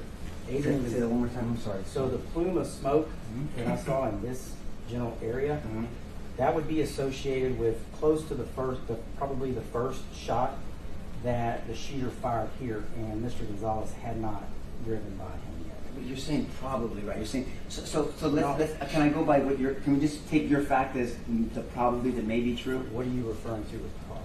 You said probably, I'm not saying that. No, the plume of smoke right here that is associated most likely with the first shot. Most likely is a probably, right? Well, the plume of smoke is noticeable right after the shooter fires his first shot from this area. But you can't say for sure what that is, right? You're just saying it can be associated. I can't tell you for certain Yes, sir. that it's going to be the gases expelling from his rifle. However, there's nothing else here that would cause that same And buildup. from your investigation, where was Mr. Gonzales when that happened? At this point, he had not even arrived yet. So you're surely not telling this jury that you want to hold him accountable for a shot that he didn't see, right? I never did. Well, but remember, you can have a seat now if you don't mind. But remember my first question before we went through this exercise, I said, who had the better opportunity and ability? And I said, these three officers with line of sight and with the long rifle had a better, and you said, I disagree. And I asked you, what did you mean? And we've just gone through this exercise right now. Can I explain myself? Sure, you can. Can I stand back up there? So when these shots were fired right here, Mr. Gonzales had not arrived. The three officers at the intersection had not arrived. Mr. Gonzales had driven past and had parked up here. The 14 seconds that passed, he gets out. When he gets on the radio and it says shots fired, he has now clarified. You heard something. He understands that shots are being fired because he put it out over the radio. But can I stop you there so we can go step by step? But before that, it was dispatched that there were shots fired, right? Dispatch did say that. Okay, so I mean, he just finally heard them himself, and now he's saying, I'm at location and I'm hearing shots fired, and they're trained to report what they hear, see, perceive. That's part of your observation, so he's doing what his training tells him to do, right? So he perceives and hears shots being fired, and then he gets on the radio and broadcasts that. I don't think that's contested. I think that but you're saying that shows that he has a better opportunity than people that saw the shooter? So at this point, once he's here and once the shots along 102 and in 104, once those shots start happening, these officers haven't arrived yet. Okay. They're not in a position. They don't have the opportunity. Okay. Here, a possible opportunity is because you have cover on this building. In this area right here, even with a handgun, an officer can come down here to gather additional information, and this is the opportunity that was available to the first officer, Mr. Gonzales. For 22 seconds before Mendoza showed up, right? Well, the two opportunities are independent. Well, of one another. let's go one thing at a time. So, so you're saying that you believe that Mr. Gonzales, Adrian, had a better opportunity or a different opportunity than because shots were fired, and although he didn't see it, he heard them, right? He acknowledged he did, yes. Well, sure. Is there a special class in either TCOL training, Texas Commission on Law Enforcement? Every officer in Texas has a TCOL license, correct? Yes. Anything in the academy of the Texas Rangers that distinguishes shots fired and say, where'd that happen? That's on the northwest side. I didn't have to see it because I can tell. That's on the southeast side. Is there special training to get your ears to be able to tell not just where shots are fired, but then when there's echoing involved? Because you know about echoing, right? I do. Okay. So is there special training for that? There's firearms experience that we have, but no That wasn't special my training. Yeah, so there's no special training. Is there a special type of ear, a gift from God, that gives somebody that special ability to tell, can you do this? Can you do what you're expecting Adrian to do? Not that I'm aware of. So you can't do something that you expect this jury to hold Adrian responsible for. Is that a fair statement? Well, are we talking about what I would possibly do? Well, I'm happy to talk to you about that, but I know you didn't come to testify about that. I asked you something specific about your ability, about your ears. You're trying to hold Adrian, it seems like, responsible for something that you've admitted to this jury that you can't do. No, I can hear shots. I know that, but do you know where they're coming from? I'm going to find them. That's not what my question was. I mean, because when you hear a shot, you're admitting that you don't know where they're from, right? So you're saying that there should be No. something. I'm not admitting I don't know where they're from. I have to hear the shots in order to be able to make that determination. So I want to make sure that you understand you, because I'm not sure I do. So you're telling this jury that you can be somewhere, forget about the stress factors, they're called human factors, right? Let's just set aside human factors for a second. That you can be in a situation and someone can shoot a shot, we can put a blindfold on you to make sure to test your abilities. Bah, bah, and you can say, that is on the northwest side of me. You're saying you can do that? I have to hear the shot in order to be able to. But you should know if you can do this or not. Can you do that? I can. There have been many times where I have been able to accurately find the location of where shots were coming from. So you heard a shot and you knew where it was coming from. You heard a shot and you said, that's on the northwest side of me. That's on the southeast side of you. You did that? You've done that before? I have, yes. How many times? I would say a handful of times in my career. And have you done it with echoing off a bill? I don't know if anybody believes you. With all Objection to respect. sidebar comment. I'll move on. Sustain. He's right. I sustain myself, Judge. You're right. And so, you're telling this jury that you have that ability. Objection is repetitive now, Your Honor. Let me finish my question first. All right, finish the question. Thank you, Judge. So you have that ability. It's on a fired shot by fired shot basis. Okay. Fair Yes, enough. I have been able to accurately determine where shots were originated. Now let's take it a step further. Have you used this unique ability to tell where shots are coming from once they echo off buildings? That's the second side part of my question. I have heard echo from shots, yes. Okay, I understand. So have I. A lot of people have. But now we're taking it a step further. We're testing your ability. So you're saying you can hear shots, know where they're coming from. You said you can do that. Amazing. And number two, now you're saying that you can hear shots echoing off a building and you can still tell where they're coming from. That's what you're saying? I can't comment on that unless I hear the actual shot. I'm asking if you've done that before. Have you done that before? Have you heard shots echoing off a building and being able to determine where they're coming from? Have you done that before? Yes or no? The shots echoing off the building from the shots striking the building or the sound echo? The sound, sir. Or both. Because there's an echo, right? When shots are fired near a building or at a building or around a building, there's an echoing effect, right? If you're outside and there's no hearing issues or no major obstructions, when there's an echo present, in my experience, the first shot's always been the loudest, and then the echo is more muffled. That wasn't my question, but I understand that. My question was, you have heard shots fired around buildings or at buildings, and even though the shot makes an echoing off that building, you have the ability to tell where it's coming from. That's my question. I have accurately determined the location of fired rounds with echoes involved. You're the first. That's amazing. Okay. And so that's what you're saying now. You're saying that 23 seconds before Mendoza shows up, and then 2 seconds later, Saucedo shows up with the long rifle, and then 3 seconds later, Coronado shows up. You're saying this 20-something seconds when Adrian gets there is dealing with a frantic person, hears shots fired. He doesn't have your special ability, so he radios it in and says, shots fired. And you're saying that's the opportunity that you say he could have had to know where this shooter is at? Is that what you're saying? He had approximately 50 seconds from the time he parked to the time the shooter entered the west door. That wasn't my question, though, because you were making a distinction between the time before Mendoza shows up, because that 50 seconds includes these three guys over here with long rifle, right?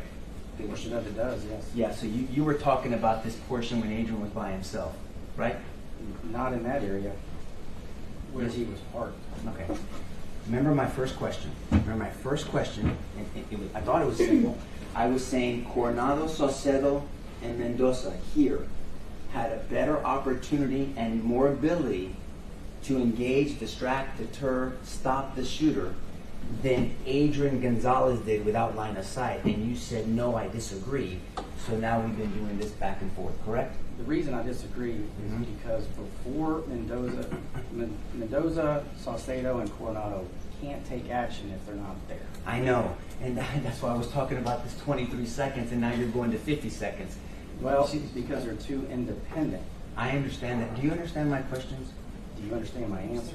I've asked you questions first. Do you understand my I questions? do understand your Okay. question. And my original question, let's start again. We can start again. I'm going to start again. Coronado, Mendoza, and Saucedo being here with line of sight with 3 officers on the same side as the shooter, you're saying do not have a better opportunity or ability than Adrian Gonzales that never had line of sight, did not have a long rifle, was dealing with a frantic person, a witness, maybe a victim he didn't know at first. You're saying that he had a better opportunity than them? Objection repetitive, Your Honor. We've got gone through this 3 or 4 times. Judge? Okay, you can answer, then we're going to move on. Yes or no? Yes or no? Rephrase your question. Just answer the question and we'll move forward, okay? Coronado, Saucedo, and Mendoza. On the same side as the shooter. The shooter's on the west side, right? Yes. Right. Same side, with line of sight possibilities, with a long rifle. Do they have a better opportunity and ability than Adrian Gonzales? No. They do not. Okay. So, with that being said, I mean, I think that says everything. But if that being said, so you're saying, so these guys here, he's shooting at the building, and there's an echoing. Do you believe that there was an echoing going on? Yes. For some shots, yes. Okay. And they believe that they were undertaking fire, right? They believe they were. Yes. And you would agree that there's no defects behind them, Yes. Correct. and there's no defects on their vehicles. Correct. There's no defects from skipping on the pavement, right? Because they can show some defects on the pavement, correct? Correct. We did not wait. No, and there's houses behind them, right? Yes. And there's a funeral home over here. Yes. And those are structures that would, because bullets don't just disappear. If they leave a weapon, a firearm, they have to end up somewhere, right? Yes. And so there's zero objective evidence that these 3 individuals are being fired upon, right? Zero objective that they were not being fired at. There's zero objective evidence. Objective meaning that it doesn't matter about what you're feeling or you're perceiving. There's zero objective evidence that they were receiving fire, gunfire, over here. I would prefer to use there's no direct evidence to suggest that they were receiving. Well, that's what I mean by objective. But, okay, objective, direct evidence. There's no direct evidence they were receiving gunfire, right? But they perceived like they were. Do you need me? They perceived like they were, right? Yes. Okay.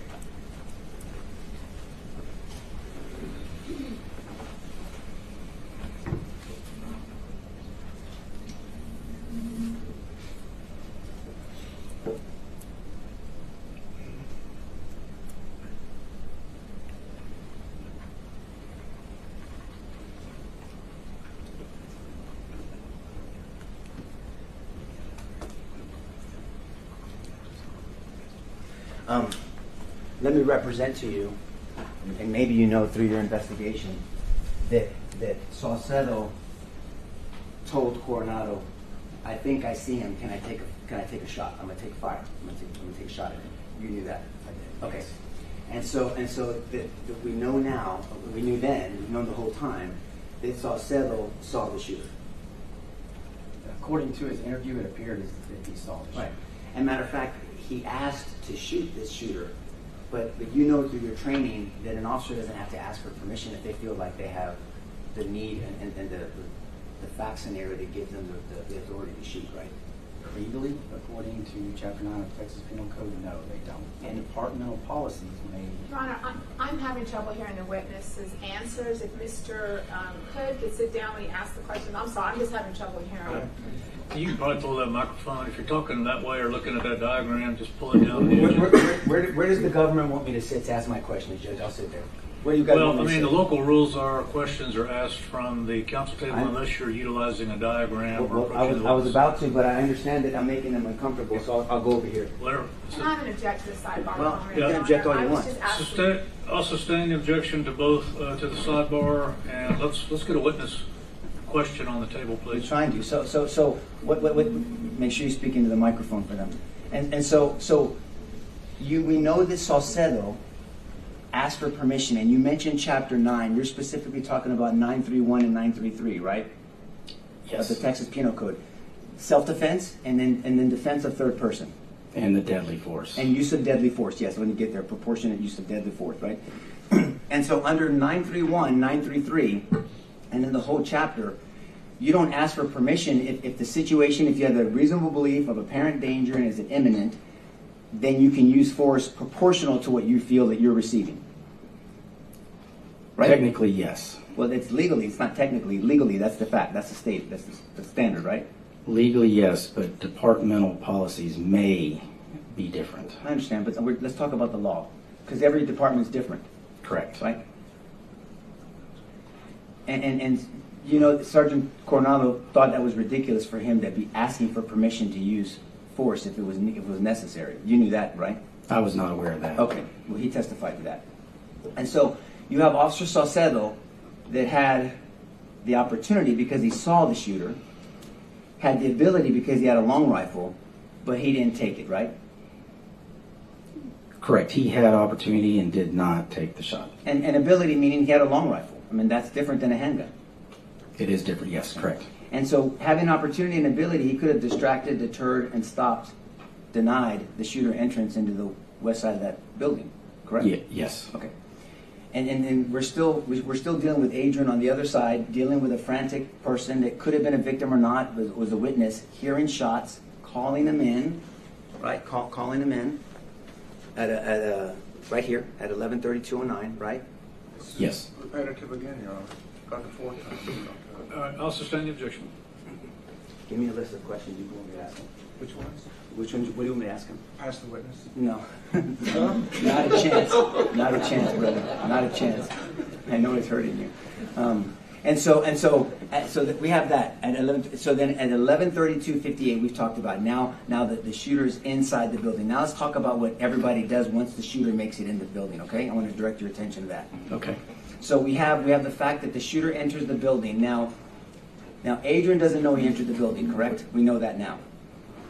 It's possible, yes, he doesn't know. Right, and we have direct evidence to show to show that he doesn't know. But so Adrian doesn't know he enters the building, but those three officers do know he entered the building. I don't know that for a fact.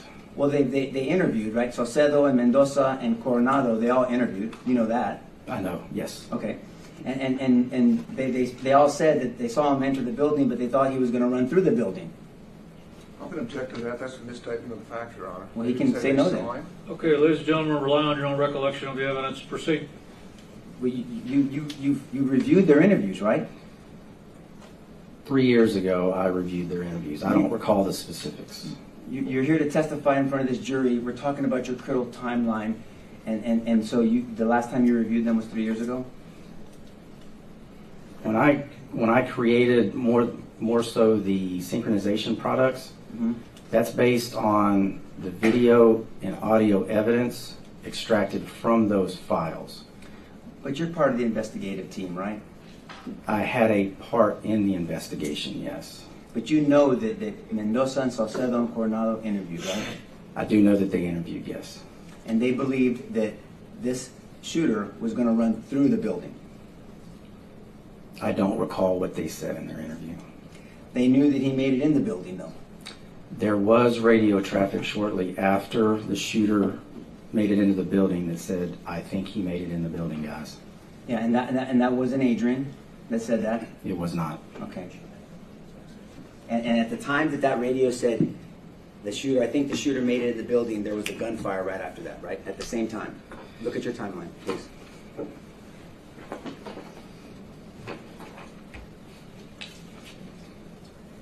Correct. So at the time that somebody, not Adrian, said, "I think he made it in the building," and you know that was Coronado, right? Yes. Okay. May I approach? So at the time that the shooter makes it in the building, Coronado says at some point, right after, "I think he made it in the building." It's after Coronado had already gotten back into his vehicle and was driving down to the other intersection. Yes, sir. And so as that's happening, even though there's knowledge that this shooter made it into the building, these three officers do not pursue the shooter. They all three relocate to the other intersection, They do not pursue the shooter. not through the west door. Right. And the shooter entered the west door. Yes. And at this time, Adrian is still over here and has not seen the shooter. He doesn't know he entered the west door. I don't know what he knew at that time. I can only tell you what the video and audio information tells us. But there's no evidence to suggest that where he was located. There's no evidence that he saw and knew that he entered the building, right? I have not seen any evidence. But what you do know is these people know that he made it in the building. But instead of pursuing this shooter that is shot at the school and is now in the school, they relocate to the other side, right?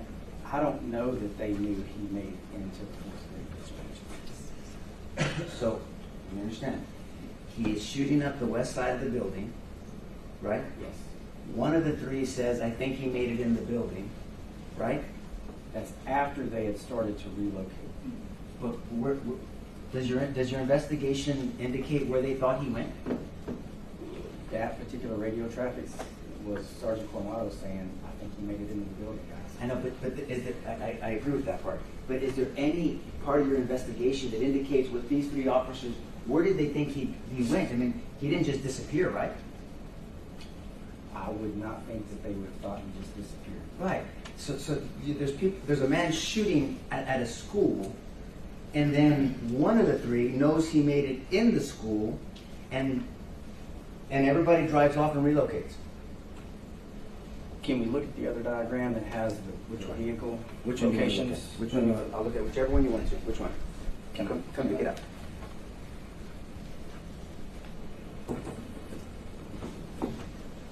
Let me get you an easel. Look at the next one. The one over there. Hold on, there you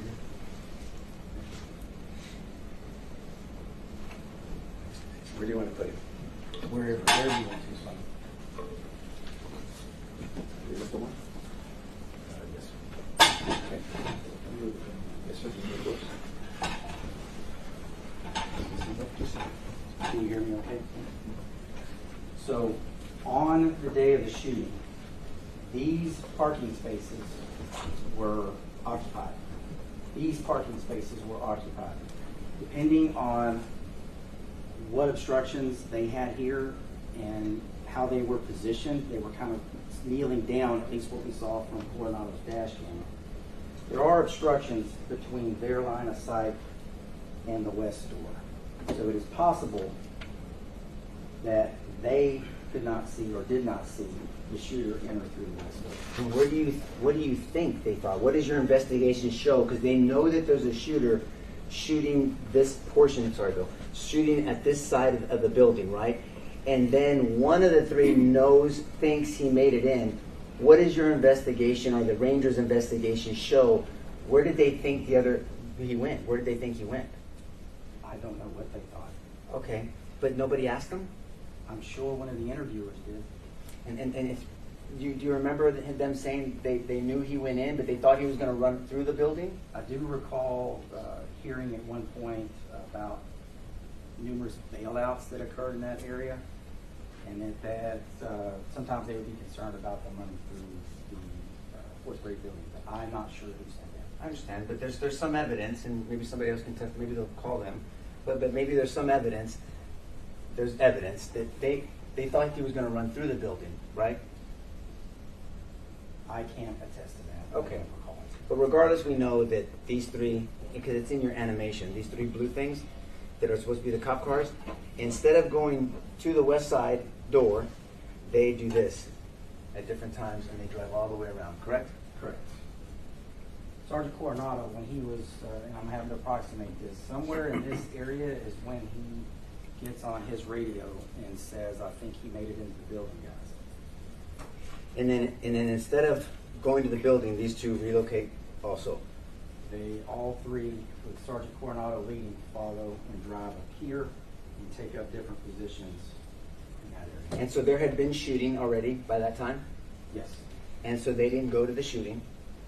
they actually went in the direction of it. Well, so I guess all of this, so if they would have gone this way, that would have been in the direction also, right? Well, the shooting is taking place here, and they are relocating from here to here, so it's in a general direction. If No, the shooting specifically is happening here, leading up to a door. So you're saying that this is in the direction of the shooting? Well, if you recall, I said earlier, with these obstructions, I can't say, and I haven't read anything to say if they actually saw the shooter go in the west door. Okay, well, that's fine. That's super. But you still believe the position is that Adrian had a better opportunity than these three guys, right? Objection, that's an answer, Your Honor. Sustain. Sustained.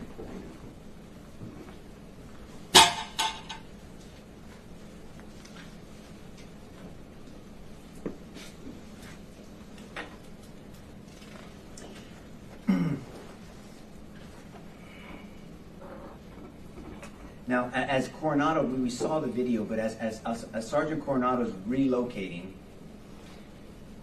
we see him passing Hill, Officer Hill. Yes.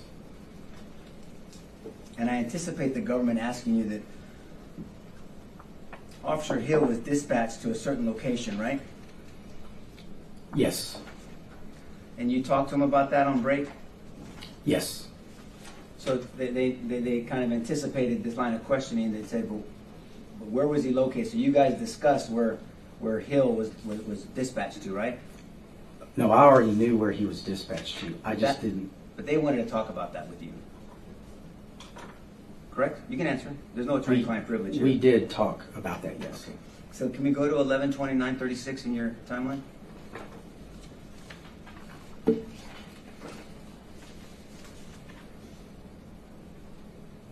Okay.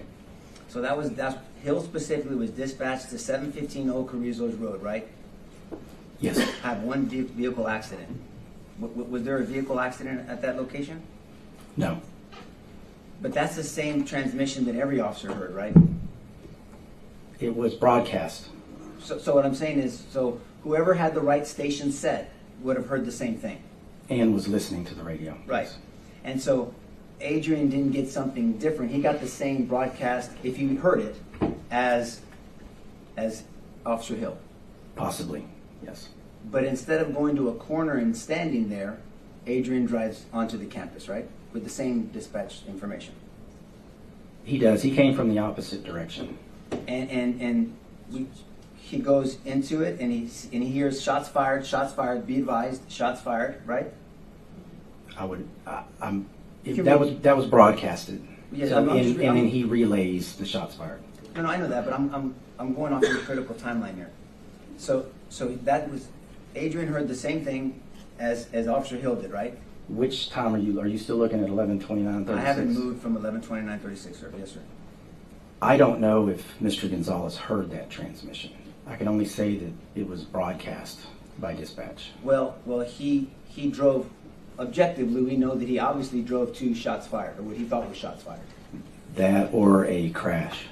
Was there a crash at the school on the southeast side of Robb Elementary? He drove by the crash. That wasn't my question. Was there a crash on the southeast side of Robb Elementary all the way where Adrian drove? No. But he still went there. Yes. Because he was going to the shots fired.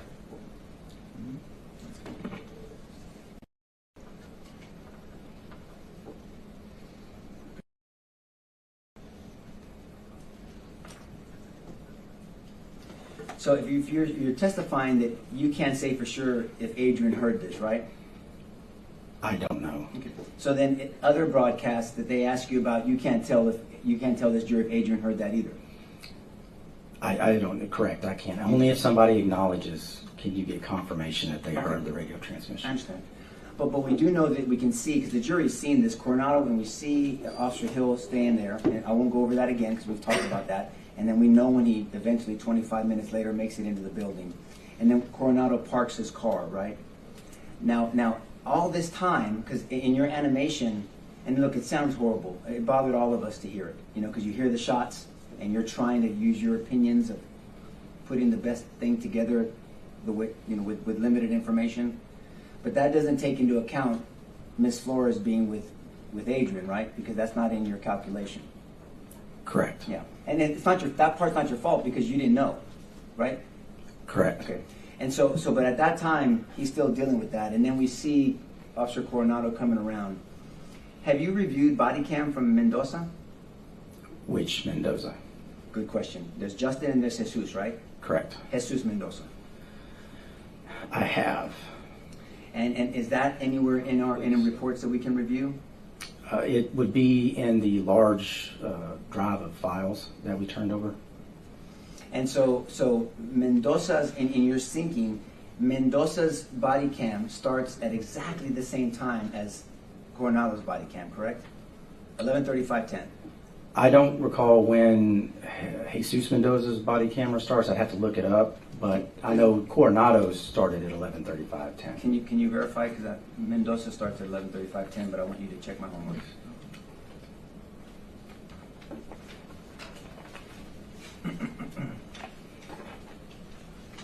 And on that, I might have to actually look at the video to confirm the start time of it. Okay.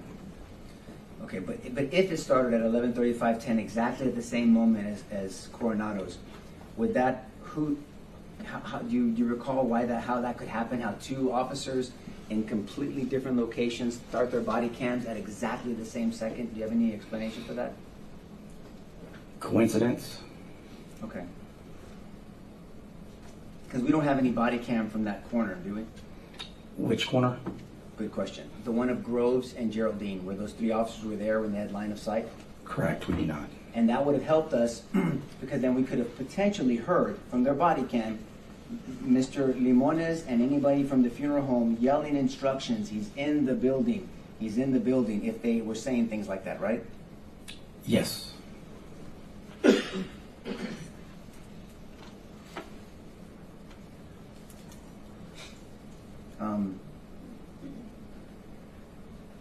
I believe the government asked you that hearing, and we went over this exercise, hearing shots fired tells tell law enforcement to act and go to the gunman, right? If you hear shots. Correct, to go to the shots. Right, but like my follow-up question is you have to know where the shooter is to go to a shooter, right? Or have a general idea of the direction from which shots are coming. And Randy Hill didn't do that, correct? Immediately? I think by the time Randy Hill arrived, the shooter was inside the building. But there was a lot of shots. I mean, how many shots do you think happened at 160 something? Total, Yes, sir. before breach, Yes, sir. there were 162, not including the shots Yeah. at breach time. And you're not saying that all those were before Randy Hill showed up, are you? Correct. And all those didn't happen before Coronado showed up at that corner, correct? Correct. And they didn't happen before Mendoza or Saucedo showed up, right? Correct. Matter of fact, how many shots had happened inside the building by the time Coronado, Mendoza, and Saucedo had line of sight? How many shots had occurred inside the building while they were on that corner? I'm sorry, give me the beginning time and the end time again. So how many shots, just to give you a framework, how many shots had that shooter shot inside the building in room 111 and 112 when Coronado, Mendoza, and Saucedo were at the corner with line of sight? How many shots had happened inside the building yet by that time? You'll have to give me the start and the end time, because I'm going to have to calculate it up manually. Well, can you look at, let's just do some thinking. So look at your critical time. When Mendoza, Saucedo, and Coronado were at the corner, Correct. had any shooting happened inside? At that point, no. That was my point. 0 shots had happened in room 111 and room 12 when those 3 officers were at the corner with line of sight, right? Correct.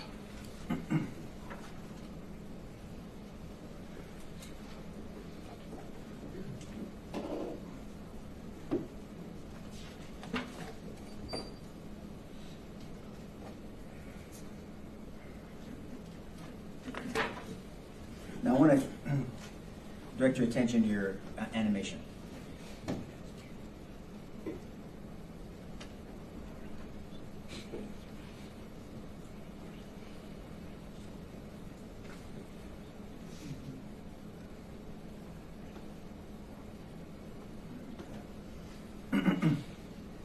So you said, I think on direct examination, if I heard you wrong, please, I'll take it off my notes. You said Adrian called for cover at 11:34:28. Do you remember saying that? I've got to double check that. What was the time that you said? I wrote down, you testified 11:34:28. Correct. At 11:24:28, Mr. Gonzales said, somebody can give me a cover unit over here. That's 11:34:28? Yes. Where is that on the critical timeline?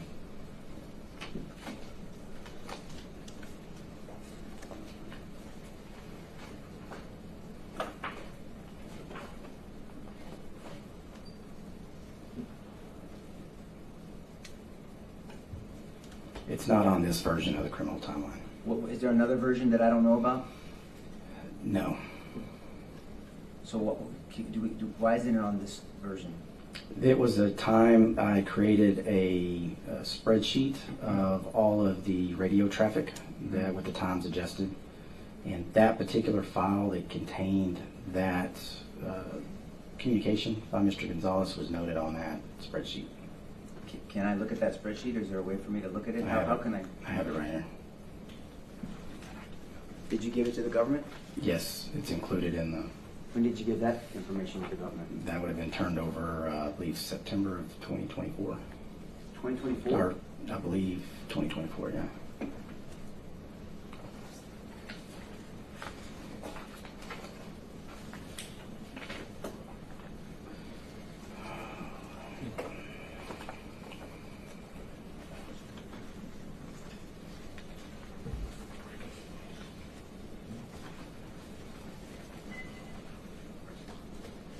Let's keep going then. We've got a lot to go through, so I want to make sure. I want to talk about your animation. So I guess what I wanted to say about the animation is that's you putting together your rendition of what happened, right? It was evidence. all based upon Right. video and audio and photographic evidence. And is it fair to say that it still is limited by the same way this was limited, correct? There are limitations with it, yes. And I wasn't being disrespectful earlier when I said that's your opinion, meaning you're doing the best you can to put things together based off analysis, your training, information that you may or may not have at the time. That's all I meant to say. That's why I said it's your opinion, your rendition. I put it together based on verifiable video and audio evidence because I wanted to project the most unbiased view of the event. My ultimate objective was to tell the truth of what happened as accurately and as completely as possible. Okay, can we show it again without the sound? Can we do that? Oh, just because there's family members in here. We're gonna with your permission, can we watch it without the sound? Yes. Is that okay, Bill? Yeah. I think if he knows how to do it, yeah. They can do it. Yeah, they're gonna do it.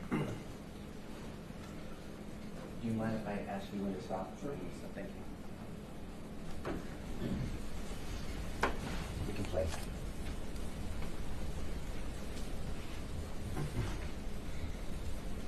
And this is the sync time that you use for the critical timeline, correct? Yes. This should link up. Within a second because of the millisecond. And so as we're asking for him to bring down here, he's already shot his gravity shot, right? Yes.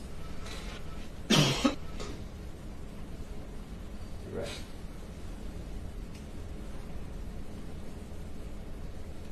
And we're going to see Mr. Limones and Mr. Briseño come out because of the funeral home. Yes. But Claudia Perez is still back at the funeral home. Yes. That's the young lady that you interviewed. Yes. Okay.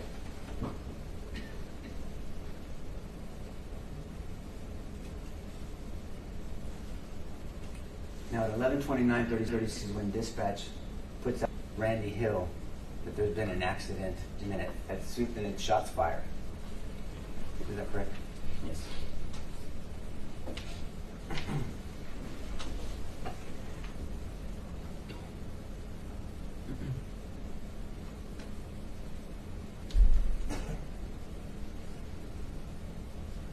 Because Mr. Limones is actually on 911 when he's walking out there. Yes. This is the resident. So real time, he's telling them, being shot. And then at 36 is when there's the dispatch. Right there, right? Yes. Roughly. But then in the same call, he's talking about running towards the school, wearing black, shooting at the school. That's all in the same 911 call, correct? Yes. Okay.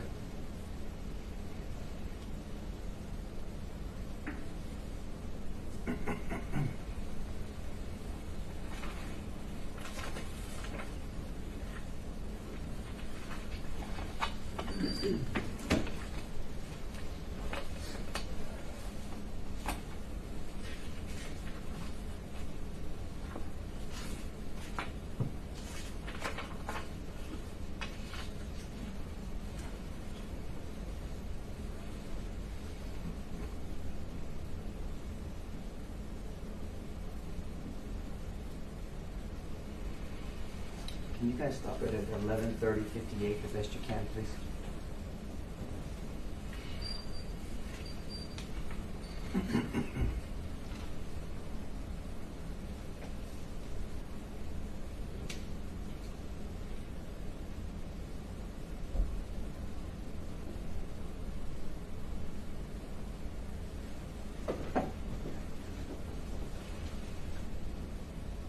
Pause.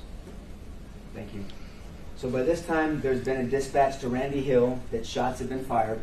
But Limones, Mr. Limones has been saying it's towards the school, running towards the school, wearing black, right? I want to make sure we have context where we're at.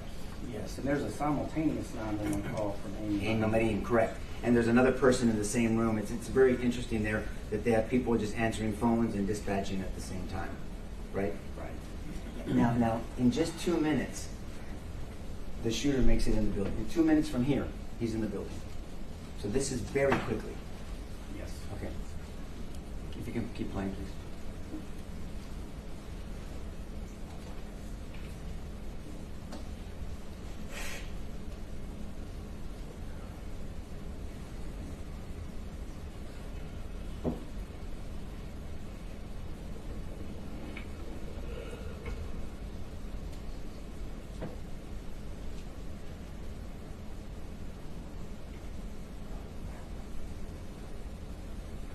Pause, please. And this is where we kind of can quibble back and forth with each other, but whether this little curve happened or whether it was straight, you're just doing the best you can to make an estimate of where you think is happening because there's no direct video of this area. So where he turned to go down until he gets to, Oh, sure. and the point where he turns to go down until he gets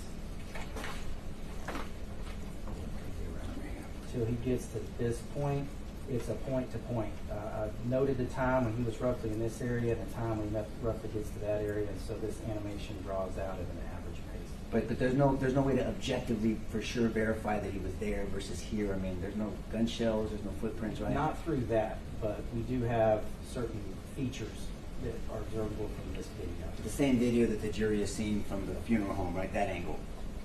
There are a couple of angles, but yes. It's the same one. And, continue, please, guys.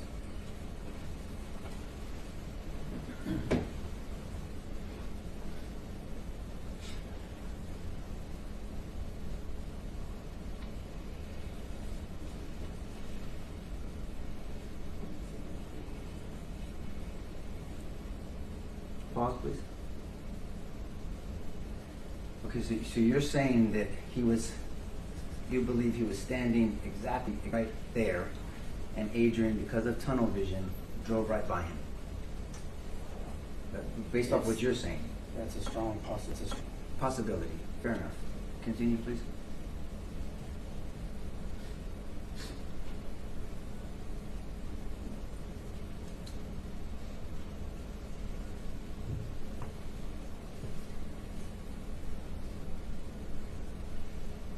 Pause, please.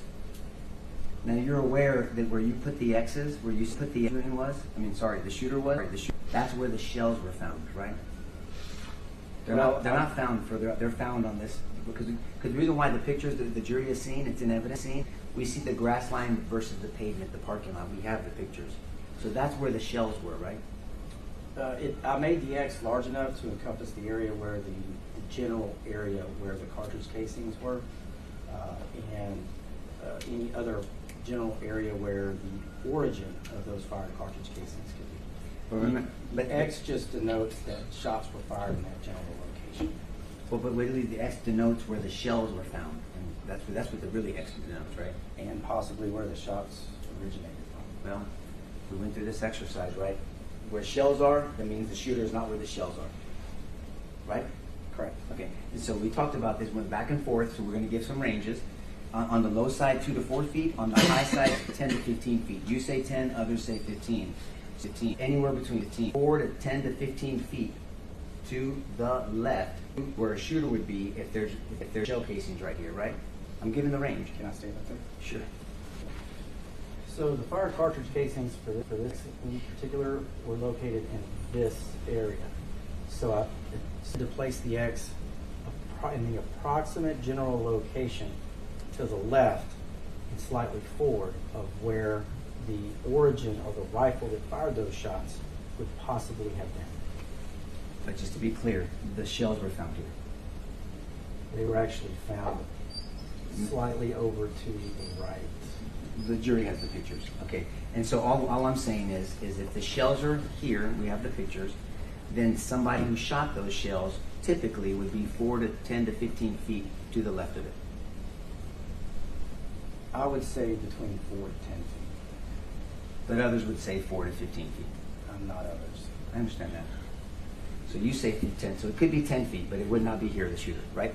If it was 10 feet. I'm sorry, say that again? If it was 10 feet, using your numbers, if it was 10 feet, it would not be here, because this is where the shells were. Can I stand up here? Yes, sir. So if you take into account here and you start to draw the feet back, it could be anywhere in this general area. Okay. That's okay. But Adrian drives by, and we have Mr. Limones and Ms. Claudia Perez that say that at some point this shooter was between cars, right? Yes. Okay. And so, and then this is where Mr. Gonzales, where Adrian sees Ms. Flores, and then they're here. And then we've gone through the timelines of what's, I want to make sure that we have that. So there's no indication that the shooter came out here and shot, right? There was no evidence. No evidence of that. And because there's these big AC units right here surrounded by a chain link fence. Yes. And it's a chain link fence that you can see through. Depending on where you're standing. Well, I mean, Only because of the AC units blocking the vision. aside from the AC units, the fence is not going to obstruct your view much. Correct. That's what I'm saying. And so somebody could be standing here, but somebody could perceive them standing further to the left, right? I mean, that's perception, stress, all that stuff. I can't say what somebody could perceive. But you understand, we talked about human factors, you understand perception distortion? Perception distortion, can you define that? We understand time conflict, when you consume, condense, thank you. Time condensation, you can condense time, that's something that happens under stress? It is possible that a person could lose track of time. And so what perception distortion is you lose track of what perception and what reality is because you perceive it something else. You perceive that it's something else. That's all. It's possible there could be some slight changes. Okay. That's all I'm saying. There's auditory exclusion. You did a good job explaining that for the jury. Auditory exclusion. Right? Yes. Tunnel vision. And so as we go back up here,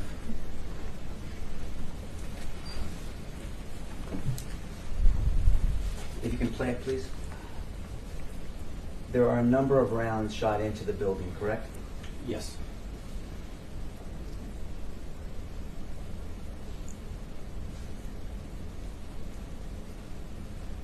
If you can pause, and you've paused Adrian out, pause of his vehicle here at So- some point.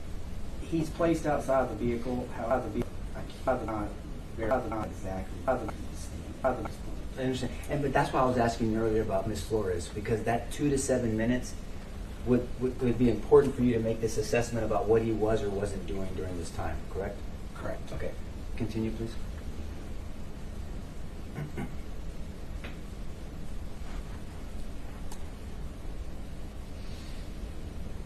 And that's Officer Mendoza. Pause, please. And so we have Officer Mendoza, and so this it's a little bit. So this past it, but it's 3 seconds roughly. Mendoza, midnight age, midnight roughly. Approximately. Fox. And then we have Saucedo. And Saucedo with the farm. Now the jury has seen the dashboard because you've seen Coronado's dashboard, correct? Yes. And the dashboard is different than body cam. Dashboard is on your dashboard and it's a camera. And it shows the front of what's going on in front of your vehicle. Yes.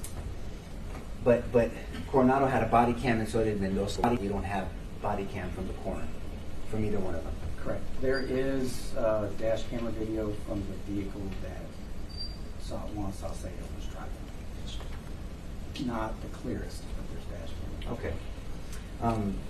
But it's not facing in a direction towards the school. Please. If you can we Keep going. get Saucedo in his stopping position? So this is going to be generally the orientation that he's facing, and so it's going to capture a view. But again, the video there was an issue with the recording system, so the clarity is very poor. Very poor. So, but this is my point. They are 20 some odd seconds behind Adrian, right? Approximately. And they're not dealing with a frantic witness or potential victim. He didn't know at first, right? Correct. Or suspect. And originally he thought it could have been the suspect. And then there's 3 officers versus 1, right? Yes. Okay. Continue, please.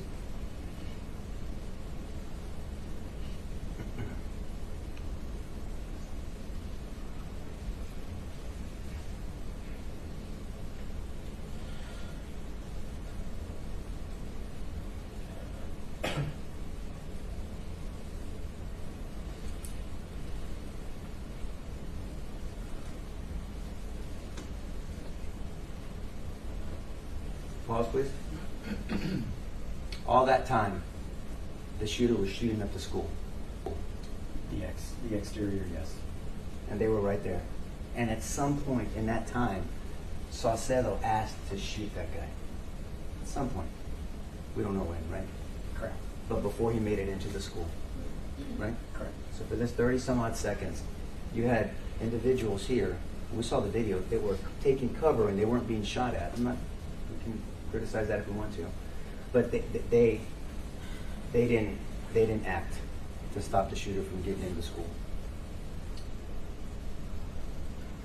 They didn't take action at that particular moment, but there was a short time period from when they arrived there. There's a short time period for Adrian too, right? It's not that short. So I want to make sure you said a very specific statement there. You said not that short. So you're saying from over here, you think Adrian should have acted over these guys, right? Essentially, just say it. He had the opportunity. He had the opportunity to act here over these guys Before they arrived at the scene. for those 20 seconds. It was actually 25 seconds. so from the time Mr. Gonzales got on the radio and said shots fired, which is confirmation that he's progressed through any type of auditory exclusion or tunnel vision. He's processing information, or at least he's giving some verbal confirmation of that. Mm-hmm. So from the point when he gets on the radio and says shots fired until the shooter enters through the west door was approximately 50 seconds. They're part of that 50 seconds. They're a part of the latter half of the 50 seconds. They're part of the 50 seconds. They are inside. Did they say shots fired? I don't recall any of their traffic having that. Because they didn't do anything. So they didn't say shots fired, but your position is, and we'll move on, that Adrian had a better opportunity than these three men together with a long rifle that had line of sight. He didn't. On the same side as the shooter. You're just saying Adrian had a better opportunity. That's all. I'm just saying that he had an opportunity and had access to more information. Play, please.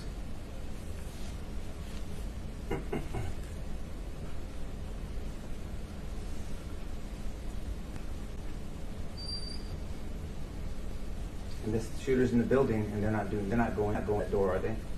They saw him go in. They didn't go to the door. They did not on foot go in that direction. Did they drive in that direction? They're driving up Geraldine. Pause, please. Did they drive in this direction? They did not drive in that direction. See, because for these kids, no one gives a crap about this street, right? You understand that, right? Where Hill is over here. See, he's already parked over here, hanging out, standing around. No one cares about this street. You can smile all you want. He's standing around, right? He is momentarily. What was funny about what I said right there? Why did you smile? Well, I want to know why you smiled, Judge. I didn't I'll smile. stand objection. I was merely just licking my lips because my mouth is dry. Okay. Get some water, please. You have a lot of water there. So nobody cares about this street. Sidebar comment, Your Honor. Sustained. So he didn't drive to this. He didn't drive to this door. did he? Objection asked and answered, Your Honor. Sustained. They drove around. They drove around. They drove in the direction of where they believe the gunshots were coming from. I believe. I'm not them. So you seem to want to put yourself in their mind to make Objection excuses sidebar, for Your them. Honor. I'm asking, he can say no. I'm asking him a I'll question. overrule that objection. Ask the question, please. Okay, are you making excuses for them, yes or no? No. Okay. So they drive this way to where Hill's hanging out, right? And they don't drive there. We're past that, correct? Correct. Okay. Play, please.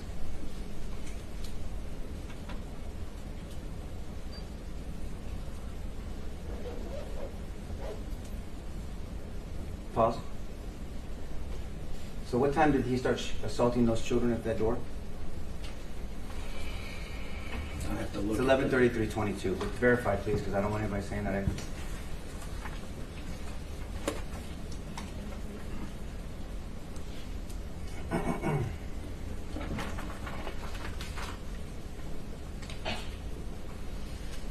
Correct. 11:33:20. Okay. So he's already been shooting for 13 seconds, and these dudes are just hanging out there and they're driving away, right? They're relocating. Listen to my question, please. He's been shooting he's been assaulting these precious babies for 13 seconds, and these guys are hanging out and they drive away. No, They didn't drive away? I don't consider that direction away. The direction, their actions, was that helping these children? They were moving in the direct. I can't testify the way Use your they common were sense. doing. Their actions, what they were doing right now, was that helping these children? I can't answer that question. I can tell you that. Hold on. Look at this jury. Tell them you can't answer that question. You can't answer that question whether them driving away After was the helping answer, those Your Honor. children? Answer that question. Am I allowed to answer this question? My question you are. I'm asking the question. May I stand? Yes, sir, please. Around this area right here is when Sergeant Coronado gets on the radio, somewhere in this area, and relays the information. I think he made it into the building, guys. And how does that help? How is their action, not his words, how is his actions helping those children? If he says, I think they made it into the building, Uh-huh. guys, it is possible that Okay. when he gets here, he doesn't see the shooter and is letting them know, I don't see them on that side of the building, and he may have made it into the building. Just for argument's sake, I'm going to take your where you want to go with this, okay? I think he made it into the building, but these guys don't run to the building, they drive around it, right? They moved to another area to set up. I can't tell Can you what listen? they were Can you listen to thinking. my? You have great hearing. You can determine where gunfire is. Listen to my question. Objection to sidebar, Your Honor. Sustained. I'm sorry, Sustained. Judge. I'm sorry, Judge. And so he says, I think he made it into the building. They don't drive to the building, right? They do not Objection drive has been directly. answered many times. Sustained. So in your opinion, their behavior, their actions are helping these children after they know this guy's in the building. Just yes or no. I don't know what all Yes or the no? information. Yes or no? I can't answer that question, yes or no. Just say I don't want to answer the question. Then. You don't want to answer that. Sidebar, I do Your Honor. want to answer the Sustained. question. Okay. And so, can you please play the video?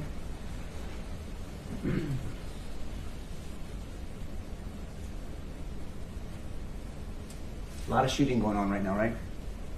Yes. What's Hill doing? Tactically, what's he doing there? Pause, At this please. point, I am not Officer Hill. I did not interview Officer Hill. Did you I- review his interview? I reviewed a portion of his interview. Okay, what did he say in that portion? What portion did you read? What is he doing in that corner? He responded to that intersection for a crash. I do not recall the details. Where's the of crash at? interview. Where's the crash at? Where's the crash at, or where Yes, was sir. it dispatched? I don't. Both. Give me both. Crash location is here. The dispatch to 715 Old Carrizo Road is going to put it actually on the front side of the school. And with that wrong dispatch information, it said shot fired at the school, right? Everyone knew there was shooting at the school. There were several transmissions. Okay, so why is Hill standing there? He wasn't standing there for very long. I can't answer the question because I'm not Officer Randy Hill. And so these, can you keep playing? A lot of shooting going on still, right? Yes. You still with Melanie? I can't tell you exactly where he's at this point.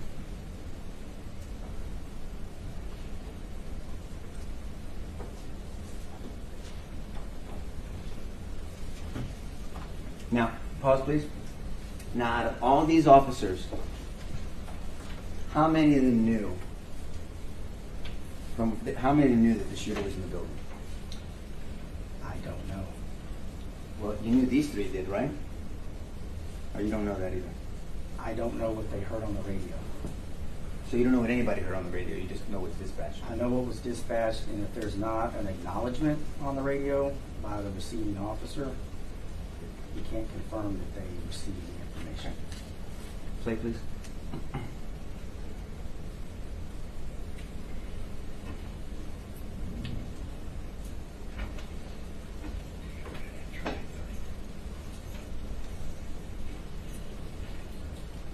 And while this is playing, you're the one that you created this.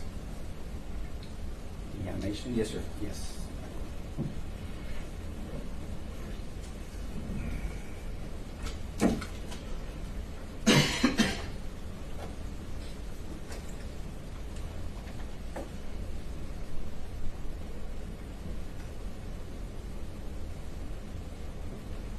And it changes things up knowing that there's 2 to 7 minutes with Melanie Flores here, correct? That's a factor that would have been helpful to have. Not in creating the animation. No, I know that, but I mean in your assessment. Okay, pause, please. So we have the abdominal page showing up, correct? So at some, you know, Mel, after the 2 to 7 minutes, whichever one it is, and Adrian's with her, she breaks off and she goes to a room here. Correct. And she describes Donald Page as Adrian Gonzales. I was unaware of that. Did you look at her interviews?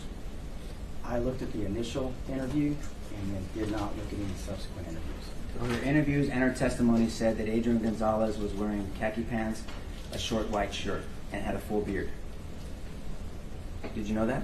I did not know that. But Donald Page goes here, and in your... Keep playing, please, sir. Adrian leaves cover when he sees Donald Page, and he goes to Donald Page. You know that part, right? We actually can verify those movements from Sergeant Coronado's body camera. Well, we've seen the body cam. He's running. It's moving. It's not looking at Donald Page and Adrian in all context. We know that all 11:35, all 9, all Page, all driving onto the campus, right? Roughly. Yes. I mean, you can check your timeline. So at 11:35:09, Donald Page is coming in. 11:35:10, Coronado's body cam turns on, and so when Page gets there, Coronado sees Page and Adrian there for once. I mean, they're there for just seconds together, right? Just on the timeline. I looked at Sergeant Coronado's body camera frame by frame. I understand. You could actually see significant movement from both Donald Page and Mr. Gonzales. Yeah, significant movement towards the school, right? They were walking. They're going towards the school, right? Yes. And so Page is driving in seconds before Coronado's camera turns on. Adrian comes out from cover. Melody leaves him. This is all within seconds. He goes to Page, and then there's significant movement. They're already moving towards the school when Coronado's running up, correct? Correct. Yeah. And then there's another round of shooting, and it sounds louder from Coronado's because it's on his body, like, shots fired, and he says all that. But when you look at the frame, Page and Adrian have already darted into the building. They moved, but they were walking. Then you didn't look at the same video I did. When he's there, he's walked before the shots. As soon as those shots go off and Coronado starts yelling, you look at the frame again. Page and Adrian are in that building. You remember that, right? I do know that Donald Page was the first, and By how many seconds? Gonzales. Look at your timeline. I believe it was approximately a second to 2 seconds. No, 1 second. Look at your timeline, please.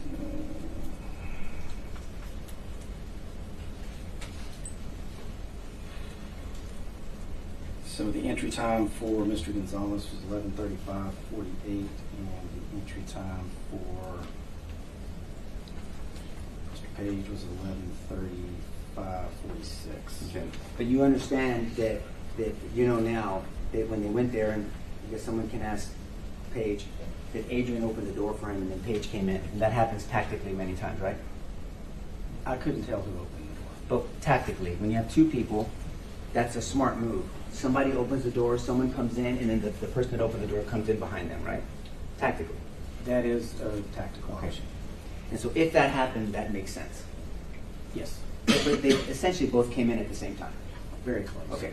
And then so by the time Coronado and the chief make it in there, Paige and Adrian are down the hall. Yes. Okay. So you agree that they both acted?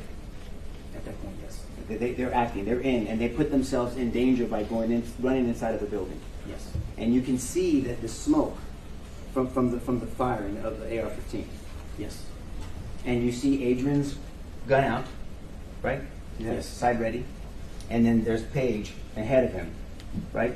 Yes. And then you don't depict it on here, but there's 2 or 3 officers on this side. Martinez. And Correct. who else? And who else on this side?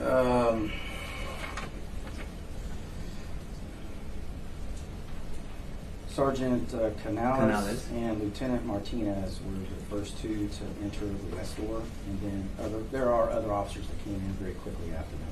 So you have 4 officers initially, though. The first 4 officers are, well, first Paige and Adrian are the first 2, right? Correct. Then Martinez and Canales come in on the west side. Sergeant Canales, Lieutenant Martinez, and Detective Landry were the next 3 that came in. Okay, so 5. Those 5 officers. These are the initial 5 officers, correct? Correct. And we still have Hill up here, Mendoza and Saucedo doing something. They formed into our unit, 2 police officers and 2. Can I stand up there? Please, please. And I don't know, I think they came through here, but I'm not exactly sure. They ended up coming through into this side of the school building. But Hill doesn't make it in until 25 minutes later. Roughly, yes. So he's out here doing something else, but he's not in this building. Correct. And these other 5 officers are in this building. Yes. As a matter of fact, one of the officers, Martinez, takes rounds and gets hit, escaped in the head, and another one gets skinned on the ear. Sergeant Canales, yes. Canales. So you have 2 officers that are injured from firepower, from shooting from the shooter. Yes. And then we see, once that happens, because we can see Coronado's, you see that Adrian and Paige, they don't run away. Correct. I mean, in that hallway, and we're not going to belabor this because these are experts on fatal funnels. I mean, that's a fatal funnel. Yes. I mean, there's no cover there at all, No, there's only concealment. at best, right? But I'm saying is, but still, Sergeant Paige and Adrian, they don't cower and they don't run away. Correct. They stay in the funnel. They move off to the side into a concealment area. Right, but not right away. It was within the first few seconds because shots continued to be fired. Continued to be fired. But that's normal for someone to do that. But thankfully, apparently, the shooter didn't know there was officers on the left side because anybody could have done this and swung that rifle back around the other way and shot down that hall towards Paige and Adrian, correct? Now, the shooter's already in to room 111. I'm just saying that but the shooter could have come out and shot and continued to shoot down the hallway. All I'm saying is it's a dangerous situation for all 5 of those officers. Yes, it's dangerous. Very dangerous. And all 5 of them are there, right? Yes. Okay. And even though shots rang out, and like you said, multiple shots rang out, Adrian remained in that danger. For a period of time, yes. Yeah, well, those other officers didn't even subject themselves to that, right? The other ones outside? Which ones are you referring to? The same ones we've been talking about, sir.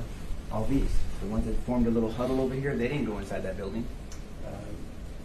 There were some that did go in, but Randy Hill was in a group that stayed outside on the east side of the 4th Wing building. Right.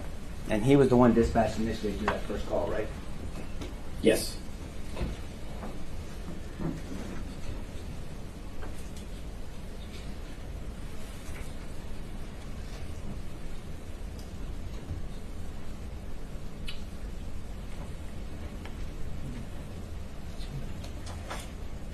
Let me say this to you. Good point, Jason. So see, Mr. Limones gave testimony to this jury that there was no way for Adrian to see that shooter based off where the shooter was hiding at one point. You don't know that, but I'm telling you that, okay? If that was his testimony. It was.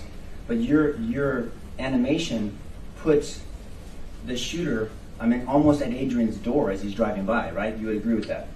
I wouldn't say he was almost at his door.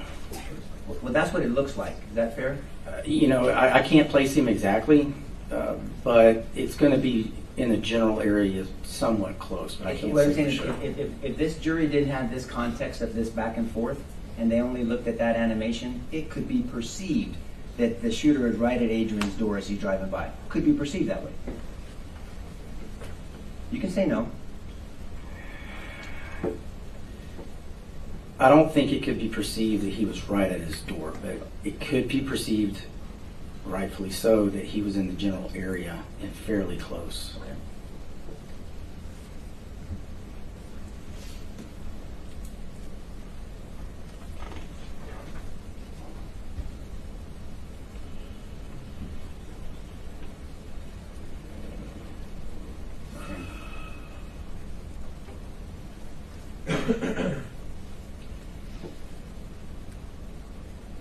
Now, the government asked you a question about what the three officers did at the corner, Coronado, Mendoza, and Saucedo, and when they dispersed and they relocated. He said it makes sense that they needed to fan out to find the gunman, and you said yes. Do you remember that question?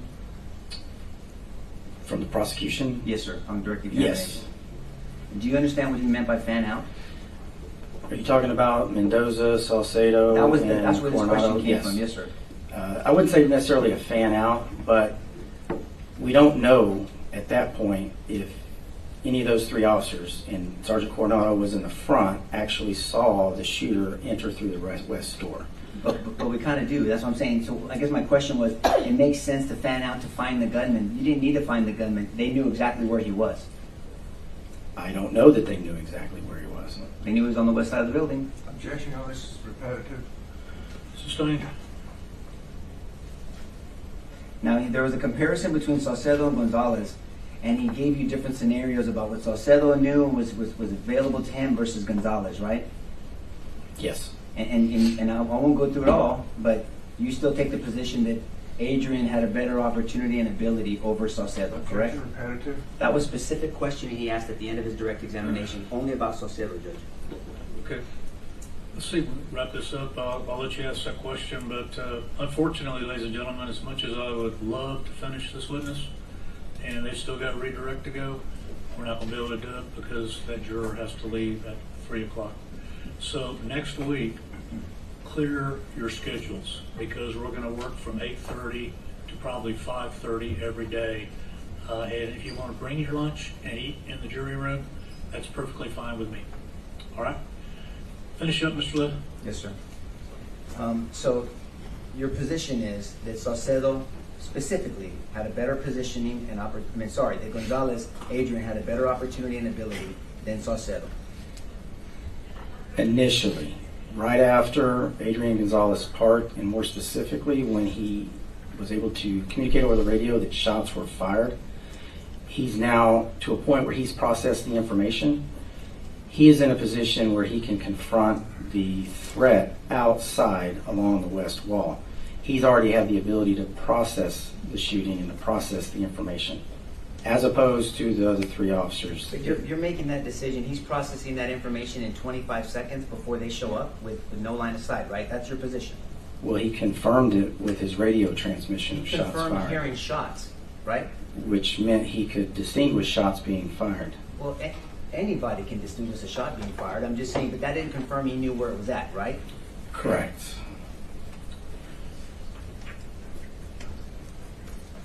All right.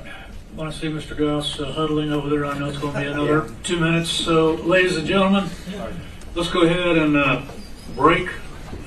Long weekend, very, very important. Be safe. Don't get sick. Don't catch whatever this flu is going around. Don't fall down. No mishaps. And we're going to, I think I asked the bailiff to ask you, is there any concerns about 8:30? Were y'all able to work that out? Or is there anybody that, let's do it this way. Is there anybody that can't do 8:30? Okay. We'll see you Monday morning at 8:30. Thank you very much. I'm sorry, Tuesday morning at 8:30. All right, so jury.